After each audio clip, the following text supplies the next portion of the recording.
దేవుని గ్రంథంలో దేవుని నుండి గొప్ప సాక్ష్యాన్ని పొందుకున్న ఒక వ్యక్తి గురించి ఈరోజు మనం ధ్యానం చేసుకోబోతున్నాం. దేవాది దేవుడు అపవాదితో తన భక్తుని గురించి ఒక సవాలు విసిరిన సన్నివేశము యోబు అనే భక్తుని జీవితంలో మనకు కనబడుతుంది. యోబు గ్రంథము మొదటి అధ్యాయము 8వ వచనం. అందుకు యెహోవా, నీవు నా సేవకుడైన యోబు సంగతి ఆలోచించితివా? అతడు యథార్థవర్తనుడును న్యాయవంతుడునై దేవుని యందు భయభక్తులు కలిగి చెడుతనము విసర్జించిన వాడు. భూమి మీద అతని వంటి వాడెవడును? దేవుని వంటి వారు లేరండి. దేవుడు అసమానుడు. God is cannot be compared with anyone. He is beyond comparison. ఎవరితో పోల్చడానికి కూడా అవకాశమే లేదు. అంత ఉన్నతుడు, అంత గొప్పవాడు, అంత శ్రేష్ఠుడు, అంత ఘనుడు, అంత పరిశుద్ధుడు. ఇలాంటి దేవుడు తన దైవజనుని గూర్చి తన యందు విశ్వాసం ఉంచిన ఒక్క నరమాత్రుడు. ఎంతండి మన జీవితాలు ఎంత, మన బ్రతుకులు ఎంత? దేవుని ముందు నీవు మనుష్యుని జ్ఞాపకము చేసుకొనుటకు వాడు ఏ పాటివాడు, నీవు నరపుత్రుని దర్శించుటకు వాడు ఏ పాటివాడని 8వ కీర్తనలో దావీదు భక్తుడు రాసి, ఏ పాటివారం మనం ఇంతలో కనబడి ఈరోజు ఉంటాము, రేపు ఉండము కదండి. మానవ జీవితము నీటి బుడగా లాంటి బ్రతికున్నంత వరకే ఈ దేహానికి, ఈ జీవితానికి విలువ. ప్రాణం పోతే నథింగ్ కదా. దేహం ఒక పార్థివ దేహం అంటారు, బాడీ అంటారు తప్ప ఆ వ్యక్తి ఎంత గొప్ప ఉన్నత స్థితిలో ఉన్నా కూడా ప్రాణం పోయిన తర్వాత ఇంక ఈ దేహానికి ఎటువంటి విలువ కూడా ఉండదు. ఆఫ్టర్ ఆల్ మనిషి. అయితే దేవాతి దేవుడు తన యందు భయభక్తులు కలిగిన దైవజనుడైన యోబును గురించి ఒక గొప్ప సాక్ష్యం ఇస్తున్నాడు. ఎవరితో చెప్తున్నాడు దేవుడు అంటే? అపవాదితో చెప్తున్నాడు. ఒక మాటలో చెప్పాలంటే ఒక సవాలుగా దేవుడు మాట్లాడుతూ ఉన్నాడు. నువ్వు నా సేవకుడైన యోబు సంగతి ఆలోచించావా అని చెప్తూ యోబులో ఉన్న సుగుణాలన్నీ దేవుడు చెప్తా ఉన్నారండి. అంటే యోబు యథార్థవర్తనుడని, యోబు నమ్మకస్తుడుగా జీవించాడని, న్యాయవంతుడుగా బ్రతికాడని, దేవుని యందు భయభక్తులు కలిగి చెడుతనమును విసర్జించాడని, ఇవన్నీ దేవుడు జాగ్రత్తగా పరిశీలించి దేవుడు ఇస్తున్న సాక్ష్యము యోబును గురించి. అంత మాత్రమే కాదు, దేవుడు చెప్తున్న మాట ఏంటంటే, భూమి మీద అతని వంటి వాడు ఎవడును? ఎంత గొప్ప మాట, ఎంత గొప్ప సర్టిఫికేట్. గొప్ప దేవుడు తన దైవజనుని గూర్చి, తన దీనదాసుని గూర్చి, నమ్మకస్తుడైన తన సేవకుడైన యోబుని గూర్చి ఇస్తున్న సాక్ష్యం. There is none like him. ఈ భూమి మీద ఉన్న నరులలో యోబు వంటి భక్తిపరుడు ఇంకెవ్వరూ లేరు. అబ్బా, ఎంత గొప్ప జీవితము, ఎంత గొప్ప దైవభక్తి. దేవుణ్ణి ఇంప్రెస్ చేసిన దైవజనుడు యోబు. అయితే దేవుడు యోబును గురించి ఇంత చక్కని మాట మాట్లాడుతూ ఉన్నప్పుడు ఇప్పుడు అపవాది ఇస్తున్న ప్రత్యుత్తరం చూడండి. 9వ వచనం. అని అడుగగా అపవాది, యోబు ఊరకయే దేవుని యందు భయభక్తులు కలవాడాయన. నీవు అతనికి, అతని ఇంటివారికి, అతనికి కలిగిన సమస్తమునకు చుట్టూ కంచె వేసితివి కదా. నీవు అతని చేతి పనిని దీవించుచుండుట చేత అతని ఆస్తి దేశంలో బహుగా విస్తరించి ఉన్నది. 11వ వచనం.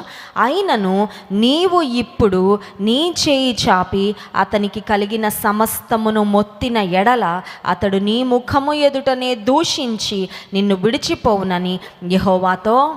అపవాది అంటా ఉన్నాడు, దేవా, నువ్వు ఇచ్చిన ఆశీర్వాదాన్ని బట్టి యోబుకు నీ మీద ప్రేమ ఉంది, కానీ నిన్ను బట్టేం కాదు. నువ్వు ఆశీర్వాదాలు ఇస్తా ఉన్నావు కదా, అతని చేతి పని అంతటిని దీవిస్తున్నావు కదా, అతని కుటుంబాన్ని వర్ధిల్ల చేస్తున్నావు కదా, నీ నుండి అన్నీ పొందుకున్నాడు కాబట్టి ఒక గ్రాటిట్యూడ్తో, ఒక కృతజ్ఞత భావంతో నా దేవుడు గొప్ప దేవుడని నీ యందు భయభక్తులు కలిగి నమ్మకస్తుడుగా బ్రతుకుతున్నాడు. కానీ ఒకసారి ఆశీర్వాదాలన్నీ తీసేసి చూడు, అప్పుడు ఆ భక్తి నిజమైన భక్తో కాదో తెలిసిపోద్ది. యోబు ఖచ్చితంగా నిన్ను దూషిస్తాడు అని అపవాది ఒక సవాలు విసిరాడు. విశ్వాస జీవితంలో మనం కూడా ఒకటి జ్ఞాపకం పెట్టుకోవాలి. దేవుడిస్తున్న ఆశీర్వాదాలను బట్టి దేవుడు అంటే ప్రేమ, లేదంటే ఆయనను మన రక్షకునిగా మనం అంగీకరించి నా కొరకు ప్రాణం పెట్టిన దేవుడు, నన్ను నిత్య నరకాగ్ని నుండి తప్పించిన దేవుడు, నన్నుగా ప్రేమించిన దేవుడు, నా బలహీనతలలో నన్ను ప్రేమించి నాకు దగ్గరగా వచ్చి నన్ను హక్కున చేర్చుకున్న దేవుడు అని దేవుడు ఏమై ఉన్నాడో దాన్ని బట్టి దేవుని స్తుతిస్తూ ఉన్నామా? లేదంటే కేవలము ఆశీర్వాదాలను బట్టి మాత్రమే దేవుణ్ణి ప్రేమిస్తున్నామా? నిజమైన విశ్వాసం ఎప్పుడు బయటకు వస్తుందంటే, కొన్నిసార్లు ఆశీర్వాదాలు అలా టెంపరీగా దేవుడు దూరం చేసినప్పుడు అప్పుడు బయటకు వస్తుందండి. అన్నీ ఉన్నప్పుడు దేవుని స్తుతించడం సులభము. అన్ని ఆశీర్వాదాలు వచ్చినప్పుడు దేవుని ఘనపరచడము, దేవుని ఎడల నమ్మకస్తులుగా జీవించడం, సాక్ష్యం చెప్పడం సులభం. కానీ అసలు ఇంకా సాక్ష్యం చెప్పడానికి ఏమీ లేదు. అన్నీ పోయాక ఏమైనా సాక్ష్యం చెప్పడానికి ఉంటుందండి? ఏముండదు. అన్నీ పోయిన తర్వాత చుట్టూ ఉన్న వారందరూ పరిహాస్యం అపహాస్యం చేస్తూ ఉంటారు కదా, వీరి దేవుడు ఏమైపోయాడు, వీళ్ళకి దేవుడు ఉంటే ఈ స్థితి ఎందుకు వచ్చింది, ఒక కష్టం తర్వాత ఇంకొక కష్టం వస్తుంది కదా అని చుట్టూ ఉన్నవారు మనల్ని చూసి మరి మన నవ్వుల పాలు అయిపోయినప్పుడు అప్పుడు భక్తిని కాపాడుకోవడం, అప్పుడు భయభక్తులు కలిగి జీవించటము ఒక సవాల్ అయిపోతుంది. అందుకే అపవాది అంటున్నాడు, నీ సేవకునికి నువ్వు ఇచ్చిన ఆశీర్వాదాన్ని బట్టే భక్తి, ఆశీర్వాదం తీసేసి చూడయ్యా నిన్ను దూషిస్తాడు అని చెప్పగానే దేవుడు ఎంత కాన్ఫిడెన్స్ అంటే దేవునికి యోబు మీద, యోబుకు కష్టాలు ఒకవేళ ఆశీర్వాదం తీసేసిన, యోబు చుట్టూ నేను వేసిన కంచె తీసేసిన, యోబుకి ఎన్ని నష్టాలు వచ్చినా యోబు మాత్రం నన్ను విడిచిపెట్టడం నాకు అది తెలుసు. దేవునికి అంత నమ్మకం యోబు మీద ఉందండి. మనకు దేవుని మీద నమ్మకం ఉంటుంది, కరెక్టే. మనం దేవుని యందు విశ్వసించే వారం, దేవుని యందు నమ్మిక ఉంచేవారు కదలక నిత్యము నిలిచి సియోను కొండవలే ఉంటారని వాక్యంలో ఉంది. కానీ ఇప్పుడు ఆ ప్రశ్న ఏంటంటే, దేవునికి యోబు మీద ఎంత నమ్మకమో అపవాదికి సవాలు చేసి మరీ చెప్తా ఉన్నాడు, నా సేవకుడైన యోబుని గురించి ఆలోచించావా, అతనంత భక్తి, అతనంత విశ్వాసము, అతనంత నమ్మకత్వం ఇంకే వ్యక్తిలో కూడా కనబడదు అని దేవుడు సవాలు చేసి, ఒకవేళ అతని చుట్టూ నేను వేసిన కంచె తీసేసి కొన్ని కష్టాలు అతని జీవితంలోకి అనుమతించినా అతను నా కొరకు నిలబడగలడు అని దేవుడు అంతా ట్రస్ట్ చేయగలిగారు. యోబును దేవుడు ఎంత నమ్మారు. God knew that Job's faith was real faith.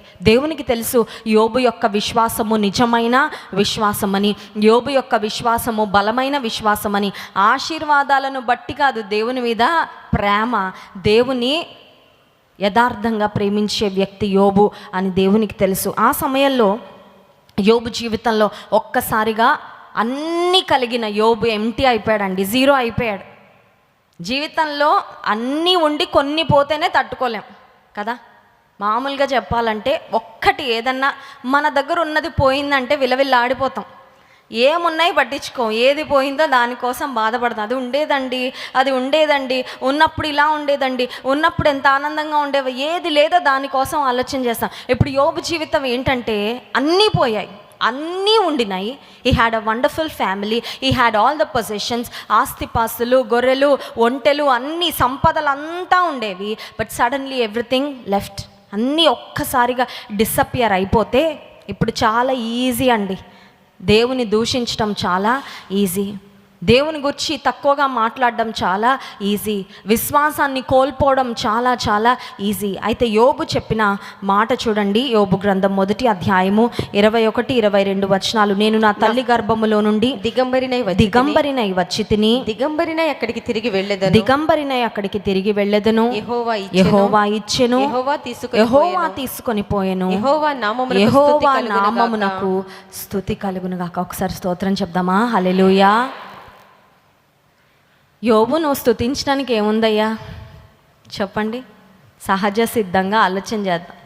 అన్నీ పోయాక స్తుతి చెల్లిస్తావా?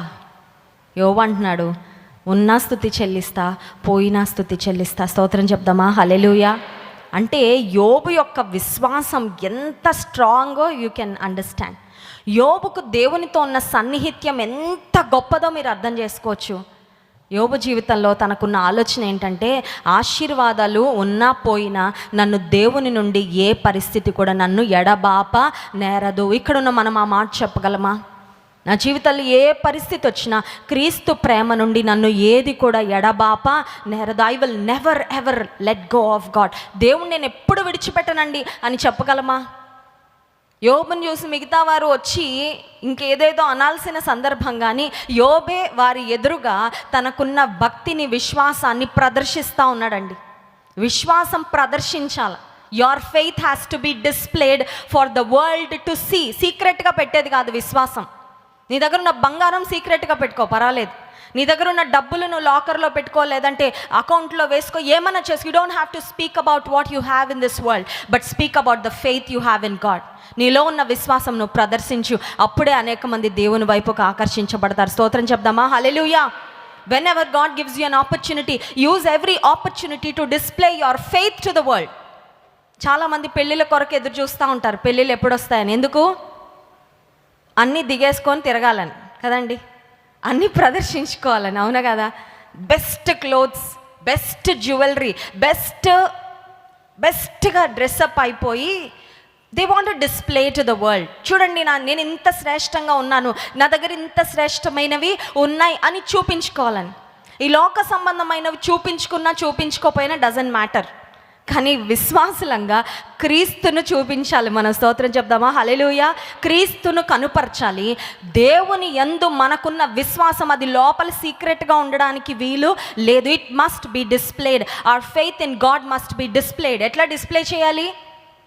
మాటల ద్వారా చూపించాలి, చేతల ద్వారా చూపించాలి, నడత ద్వారా చూపించాలి, పనుల ద్వారా చూపించాలి. Display your faith to the world to see so that they will glorify the Lord. నేను చూసిన వారు దేవుని మహింపరచాలండి. మనల్ని చూసిన వారు వీళ్ళ దేవుడు ఇంత గొప్ప దేవుడా. విశ్వసించిన వారు కలవరపడరు. ఎందుకంటే మన విశ్వాసము స్థిరమైన దేవుని మీద ఉంది కాబట్టి. ఉంటాయి ఇవాళ ఆశీర్వాదం, పోతాయి, మళ్ళీ వస్తాయి. రెండంతలుగా దేవుడు ఇస్తాడు. వాటి మీద కాదు ఆధారం, వాటిని చూసి కాదు బ్రతికేది, దేవుని చూసి బ్రతుకుతున్నాం కదా. ఈ లోక సంబంధమైన వాటిని చూసి బ్రతుకుతూ ఉంటే అవి ఉన్నప్పుడు ఆనందంగా ఉంటాం, పోయినప్పుడు కృంగిపోయి ఎందుకు ఈ జీవితం అనిపిస్తుందేమో. కానీ దేవుని చూసి బ్రతికేవారు ఆశీర్వాదాలు వచ్చినా పొంగిపోరు, ఆశీర్వాదాలు పోయినా ఈ లోక సంబంధంగా మెటీరియల్ ప్రాస్పెరిటీ ఉన్నా లేకపోయినా కృంగిపోము. ఎందుకంటే డజంట్ మ్యాటర్ టు మీ. నా దేవుడు నాతో ఉన్నంత వరకు నాకేం తక్కువ చేయడు, నాకేం కొదువ ఉండదు, నాకేం లోటు రాకుండా నా పరలోకపు తను చూసుకుంటాడుగా, నాకు అది తెలుసు. యోబు జీవితంలో ఉన్న విశ్వాసము it was displayed when his faith was tested. అతని విశ్వాసము పరీక్షించబడిన సమయంలో ఆ భయంకరమైన అగ్ని వంటి శ్రమ ఇంకెవరికి రాదండి, ఎవరికి రాకూడదు కూడా. పగవారికి కూడా ఇట్లాంటి శ్రమ రాకూడదు. యోబు భక్తుడు అలాంటి శ్రమ గుండా వెళ్ళినప్పుడు అందరు చూస్తూ ఉంటారు. ఏమంటాడు చూద్దాం.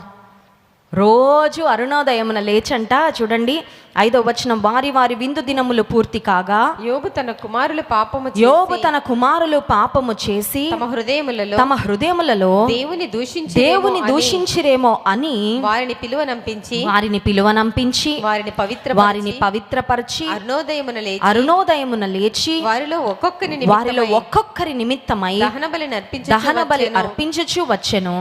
యోబు నిత్యము అలాగున చేయుచుండెను. యోబు నిత్యము అలాగున, నిత్యము ఏం చేసేవాడు యోబు? అనుదినము నిత్యము ప్రార్థిస్తూనే వచ్చాడు. దేవుని సన్నిధిలో బలులు అర్పిస్తూనే వచ్చాడు. He was in touch with God, he was always connected with God. దేవునితో కనెక్షన్లోనే ఉన్నాడండి. ప్రార్థనాపరుడుగానే బ్రతికాడు. ప్రార్థనాపరుడుగా ఉన్నాడు కాబట్టి ఎంత గొప్ప శ్రమ వచ్చినా యోబుని అది కదిలించలేకపోయింది. అనుదినము చేస్తూ వచ్చాడని ఉంది కదా. యోబు నిత్యము అలాగూ చేయుచుండెను. కొన్నిసార్లు మనం నిత్యం చేసే కార్యాలు ఉంటాయి, కొన్నిసార్లు నిత్యము వర్రీ అవుతూ ఉంటాం, చింతిస్తూ ఉంటాం. I know that phase in my life. నాకు తెలుసు, నా జీవితం నేను వెళ్ళిన ఆ phase. There was a season when I was worrying constantly. ఏదో సమస్య గురించి, ఏదో పరిస్థితి వరీ. బట్ థ్యాంక్ గాడ్, ఆ వరీ నుంచి దేవుడు విడిపించాడు. స్తోత్రం చెప్దామా? హల్లెలూయా. మన లైఫ్లో కొన్ని సీజన్స్ ఉంటాయి కదా, ఒక చిన్న పరిస్థితే మనల్ని అట్లా వెనక్కి పట్టి లాగుతూ ఉంటుందండి. It's like you are living with that problem every day. ఉదయం లేవగానే అదే ఆలోచన, అదే కలవరం, అదే చింత, అదే బాధ, అదే వేదన. There may be seasons in your life. అటువంటి పరిస్థితులు గుండా నీ జీవితంలో నిత్యం చేస్తున్నావు నువ్వు కొన్ని పనులు, కానీ నువ్వు నిత్యం చేయాల్సింది ఏంటంటే యోబు వలె నిత్యము దేవుని సన్నిధిలో ప్రార్థన ధూపాన్ని వేయాలి. నిత్యము దేవుని సన్నిధిలో నువ్వు విజ్ఞాపన చేయాలి. నిత్యము దేవునితో నువ్వు దగ్గరగా బ్రతకాలి. నిత్యము దేవునితో నడిచే వ్యక్తిగా, నిత్యము నువ్వు దేవునితో సహవాసం చేసే వ్యక్తివైతే ఎంత గొప్ప శ్రమ వచ్చినా నిన్నది దేవుని నుండి దూరము చేయదు. You will have a rock solid faith. నీ విశ్వాసం చాలా బలంగా తయారవుతుంది. క్రైస్ట్ వర్షిప్ సెంటర్కి వచ్చిన ప్రతి ఒక్కరు కూడా ఆశీర్వాదాలు ఎన్నో పొందుకుంటా ఉన్నాం, ఎన్నో మనం సాక్ష్యాలు చెప్తా ఉన్నాం. కానీ వాటన్నిటికంటే మనందరం చెప్పవలసిన ఒక గొప్ప సాక్ష్యం ఏంటంటే, మందిరానికి రాకముందు కన్నా ఇక్కడ దేవుని సన్నిధికి రావడం నేను ప్రారంభించిన తర్వాత విశ్వాసంలో నేను పెద్దదాన్ని అయ్యానండి, విశ్వాసంలో నేను పెరిగానండి. చెప్పగలమా? ఒకవేళ చెప్పగలిగితే దేవునికి స్తోత్రం. హల్లెలూయా. నువ్వు విశ్వాసంలో పెద్ద వ్యక్తివి అయ్యావంటే నువ్వు నిజంగా దేవుని చాలా సంతోషపరిచిన వ్యక్తివన్నమాట, దేవుని ఘనపరిచిన వ్యక్తివన్నమాట. ఎందుకంటే విశ్వాసం లేకుండా దేవునికి ఇష్టడై ఉండుట అసాధ్యం. ఇష్టంగా ఉండాలని ఉందా దేవునికి? భర్తకి ఇష్టంగా ఉండాలని భార్య ప్రయత్నం చేస్తుంది, స్నేహితులకు ఇష్టంగా ఉండాలని కాలేజ్లో ఉద్యోగ స్థలంలో ప్రయత్నం చేస్తూ ఉంటారు. తల్లిదండ్రులకు ఇష్టంగా ఉండాలని బిడ్డలు ప్రయాసపడుతూ ఉంటారు. బాస్కి ఇష్టంగా ఉండాలని ఏం చేయాలో అవన్నీ చేయాలని ఆలోచన చేస్తుంటారు. దేవునికి ఇష్టంగా ఉండాలని నీకుందా? దేవునికి ఇష్టంగా ఉండాలంటే ఒకే ఒక మార్గము, విశ్వాసము ద్వారా. Your faith will impress God. అంతే, సంతోషపడిపోతాడండి. ఇష్టమైపోతావు నువ్వు దేవునికి. ఎప్పుడు మంచిగా రెడీ అవుతే కాదు, మంచి జాబ్ తెచ్చుకుంటే కాదు, మంచి పేరు ప్రఖ్యాతలు సంపాదించుకుంటే కాదు. None of them impress God. దేవుని ఇంప్రెస్ చేసేది, దేవునికి ఇష్టలుగా మనల్ని మార్చేది ఏంటంటే మనము కలిగి ఉండే విశ్వాసమే. యోబు దేవుని యందు విశ్వాసమును, అచంచలమైన విశ్వాసమును ప్రదర్శించాడు. యోబు భక్తుని జీవితంలో యోబు గ్రంథం 1వ అధ్యాయంలో స్టార్ట్ అయింది శ్రమ. ఎప్పటికి ఎండ్ అయిందంటే పుస్తకం చివరకు వచ్చేసరికి ఎండ్ అయిందండి. అంటే it was not like few days or few months. ఎంత కాలమో ఆ శ్రమ ఉందో మనకి తెలియదు. కానీ ఇన్ని అధ్యాయాలంటే ఒక 2 రోజులు 3 రోజుల శ్రమ మాత్రం ఖచ్చితంగా కాదు. It was definitely prolonged suffering. అది ఖచ్చితంగా ఒక దీర్ఘకాలికమైన శ్రమే. శ్రమ రాగానే ధైర్యంగా ఉంటారు, కానీ కొంతమంది శ్రమ అలాగా కంటిన్యూ అవుతూ ఉంటే వీక్ అయిపోతారు. ఇంకెంతకాలం అండి, ఇంకెప్పుడు వస్తుందండి విడుదల, ఇంక ఈ శ్రమ నుండి ఎప్పుడు బయటపడతామండి, ఇంకెప్పుడు దేవుడు నన్ను జ్ఞాపకం చేసుకుంటాడండి అని కొన్నిసార్లు ఆ శ్రమ కంటిన్యూ అవుతూ ఉంటే, ప్రొలాంగ్ అవుతూ ఉంటే, ఒక సమస్య దీర్ఘకాలిక సమస్యగా మారిపోతే విశ్వాసం స్లోగా రోజులు గడిచే కొద్దీ సన్నగిల్లిపోతూ ఉంటుంది. అవునా కాదా? యోబు భక్తుని జీవితంలో మనం నేర్చుకోవాల్సింది ఏంటంటే శ్రమ ప్రొలాంగ్ అయినా ఫెయిత్ ఇంకా పెరిగిందండి. స్తోత్రం చెప్దామా? హల్లెలూయా. శ్రమ కొనసాగింది. శ్రమ దీర్ఘకాలిక శ్రమగా మారినప్పటికీ విశ్వాసంలో 1వ అధ్యాయంలో కంటే చివరి అధ్యాయంలో ఇంకా పెరిగిపోయాడు యోబు. యోబు గ్రంథము 42వ అధ్యాయము 5వ వచనం చదువుదామా? యోబు గ్రంథం 42వ అధ్యాయం 5వ వచనం. వినికిడి చేత నిన్ను గూర్చిన వార్త నేను వింటిని. అయితే ఇప్పుడు నేను కన్నులారా నిన్ను చూచుచున్నాను. అయ్యా, శ్రమ రాకముందు నిన్ను గూర్చి నేను ఎంతో విన్నాను, కానీ శ్రమ వచ్చిన తర్వాత నా శ్రమలో నేను కన్నులారా చూశాను. శ్రమలో మనకి బాగా ఎవరు కనబడతారు చెప్పమంటారా? దేవుడు కనబడతాడు. ఎందుకంటే శ్రమలో నేను అతనికి తోడై ఉంటాను. 91వ కీర్తనలో వాగ్దానం చేశాడు కదా, నీ సౌఖ్య సమయంలో దేవుడు నీకు దగ్గరగా ఉన్నదానికంటే ఎక్కువగా శ్రమలో హీ సో నియర్. దగ్గర ఉంటే బాగా కనబడతారు, అంతే కదండి, అవునా కదా? దూరంగా ఉంటే దూరంలాగే ఉంటుంది, దగ్గరకు వస్తే ఆ ఫీల్ వేరే. చాలామంది క్రైస్ట్ వర్షిప్ సెంటర్కి ఇక్కడికి వచ్చిన వాళ్ళు చెప్తారు, లైవ్లో చాలా మంచిగా అనిపిస్తుందండి వర్షిప్. ఎప్పుడైనా ఒకసారి రావాలనుకున్నాం మందిరానికి, ఇక్కడికి వచ్చాక అర్థమైంది this is a totally different experience. ఇక్కడ ఇంకా శ్రేష్టమైన ఆత్మీయమైన ఆనందము, సంతోషం, అభిషేకం ఇక్కడ మేము పొందుకున్న అనుభూతి చాలా గొప్పదండి. ఎస్, ఇన్ పర్సన్ వస్తే, దగ్గరగా వచ్చి దేవుని సన్నిధి, దేవుని ప్రసన్నత అనుభవిస్తే ఇట్ గివ్స్ యూ ఒక టోటలీ డిఫరెంట్ ఎక్స్పీరియన్స్, ఒక ఉన్నతమైన అనుభవాన్ని పొందుకుంటాం. శ్రమలో నేను అతనికి తోడై ఉంటాను అని వాగ్దానం చేసిన దేవుడు విరిగి నలిగిన వారికి ఆయన ఆసన్నుడనుంది. యోబు ఎంత విరిగిపోయాడో, ఇంకా విరగొట్టడానికి కూడా ఇంకేమీ లేదేమో. Probably he was broken into 1,000,000 pieces. ఎంత విరిగిపోయాడో, ఎంత నలిగిపోయాడో, ఎంత వేదన చెందాడో, ఎంత శ్రమ గుండా వెళ్ళాడో. చివరకంటా ఉన్నాడు, వినికిడి చేత నిన్ను గూర్చిన వార్త నేను వింటిని, కానీ ఇప్పుడు నేను నిన్ను కన్నులారా చూచుచున్నాను. శ్రమ వచ్చిన తర్వాత, దేవా ఇంక నేను నిన్ను ఎప్పటికీ చూడనయ్యా, ఇంక నేను ఎప్పటికీ నీ దగ్గర రానయ్యా, ఇంత శ్రమించావయ్యా, నిన్ను ఇంత ప్రేమిస్తే నాకు ఇచ్చిన ప్రతిఫలం ఇదా దేవా అని తన వీపును దేవునికి చూపించి లోకం వైపుకి వెళ్ళిపోవాలి భక్తిహీనుడు అయింటే యోబు. కానీ ఎంత భక్తిపరుడు, ఎంత దేవుని యందు భయభక్తులు కలిగిన వాడంటే శ్రమ తర్వాత చెప్తున్న సాక్ష్యము, నేను ఇప్పుడు దేవుని కన్నులారా I've got a greater revelation about God. దేవుని గుర్చిన ఇంకా శ్రేష్టమైన ప్రత్యక్షత నేను పొందుకున్నా, దేవుని గుర్చిన అనుభవ జ్ఞానంలో నేను ఇంకా పెరిగాను, దేవునికి ఇంకా నేను దగ్గర అయ్యాను, దేవుని గుర్చిన అవగాహన ఇంకా నాకు ఎక్కువైపోయింది శ్రమ తర్వాత. ఆ సమయంలో దేవుడు యోబును గురించి యోబు యొక్క స్నేహితులతో మాట్లాడుతున్నారు. చూడండి, యోబు గ్రంథం 42వ అధ్యాయం 7వ వచనం. యెహోవా యోబుతో ఆ మాటలు పలికిన తరువాత ఆయన తేమానీయుడైన ఎలీఫజుతో ఇలాగు సెలవిచ్చెను, నా సేవకుడైన యోబు పలికినట్లు మీరు నన్ను గూర్చి యుక్తమైనది పలుకలేదు గనుక నా కోపము నీ మీదను నీ ఇద్దరు స్నేహితుల మీదను ఒకసారి ఆగదామండి. అధ్యాయం యొక్క ప్రారంభంలో దేవుడు యోబుని చూపించి అపవాదికి చెప్తున్నాడు, నా సేవకుడైన యోబుని గురించి నువ్వు ఆలోచించావా? ఎంత భక్తిపరుడు, ఎంత యథార్థవంతుడు, ఎంత న్యాయవంతుడు, చెడుతనం అసహించుకున్నవాడు, అతని వంటి వారు లేరు అని దేవుడు గర్వంగా చూపించుకున్నాడు కదా యోబుని.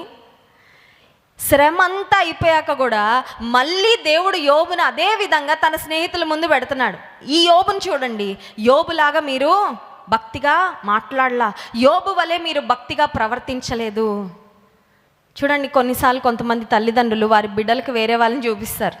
వాడిని చూసి నేర్చుకోరా, అమ్మాయిని చూసి నేర్చుకో, అమ్మాయిని చూసి సిగ్గు తెచ్చుకో, ఎంత బాగా చదువుతుంది, ఎంత పద్ధతిగా ఉంటుంది అని చెప్తారు. ఎప్పుడు చెప్తారు? ఆ చూపిస్తున్న వ్యక్తి చాలా బెస్ట్గా ఉంటే అప్పుడు చెప్తారు. అంతేగాని చెడిపోయిన వాళ్ళని చూపించి వాళ్ళలా ఉండరా, ఈ అమ్మాయిలా ఉండరా అని చెప్పరు కదా.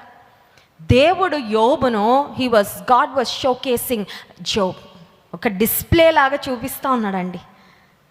యోబు యొక్క భక్తి ఎంత స్థిరమైన భక్తి అంటే, శ్రమ తర్వాత కూడా దేవుడు యోబుని గురించి మొదటి అధ్యాయంలో అపవాదితో సాక్ష్యం ఇచ్చినట్లుగానే యోబు స్నేహితులతో కూడా దేవుడు చెప్తున్నాడు, నా సేవకుడైన యోబు వలె మీరు యుక్తమైనది నా గురించి మాట్లాడలేదు, నా కోపము మీ మీద ముగ్గురు స్నేహితులు, ముచ్చటగా ముగ్గురు.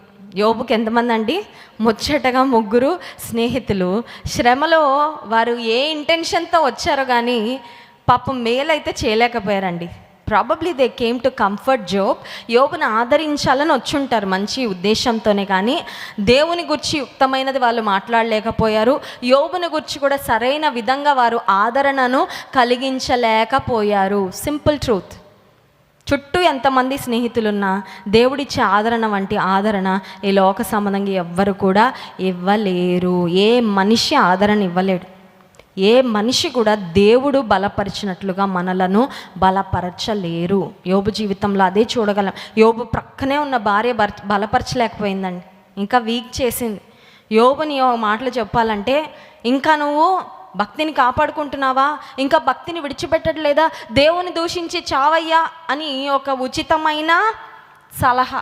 యోబు భార్యను చూసినప్పుడల్లా నేను ఒక ప్రార్థన చేసుకుంటా, ఇస్తే మంచి సలహాలు ఇవ్వాలయ్యా దైవజనునికి, లేకపోతే నోటికి గట్టిగా తాళము వేసుకోవాలి.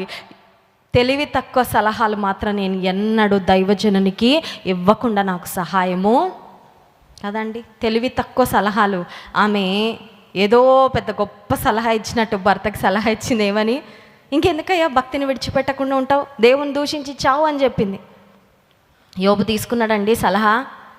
వీక్ పాయింట్, అది బలహీనమైన సమయం. మానసికంగా కూడా చాలా వీక్గా ఉన్నాడు. శరీరం కూడా వ్యాధితో, కురుపులతో నింపబడి ఉంది. ఆ టైంలో ఏం విన్నా కూడా ఏదో ఒకటి చేసేద్దాంలే అనిపిస్తుంది, అవునా కదా. His body was weak, his mind was weak, but his spirit was strong. హల్లెలూయా.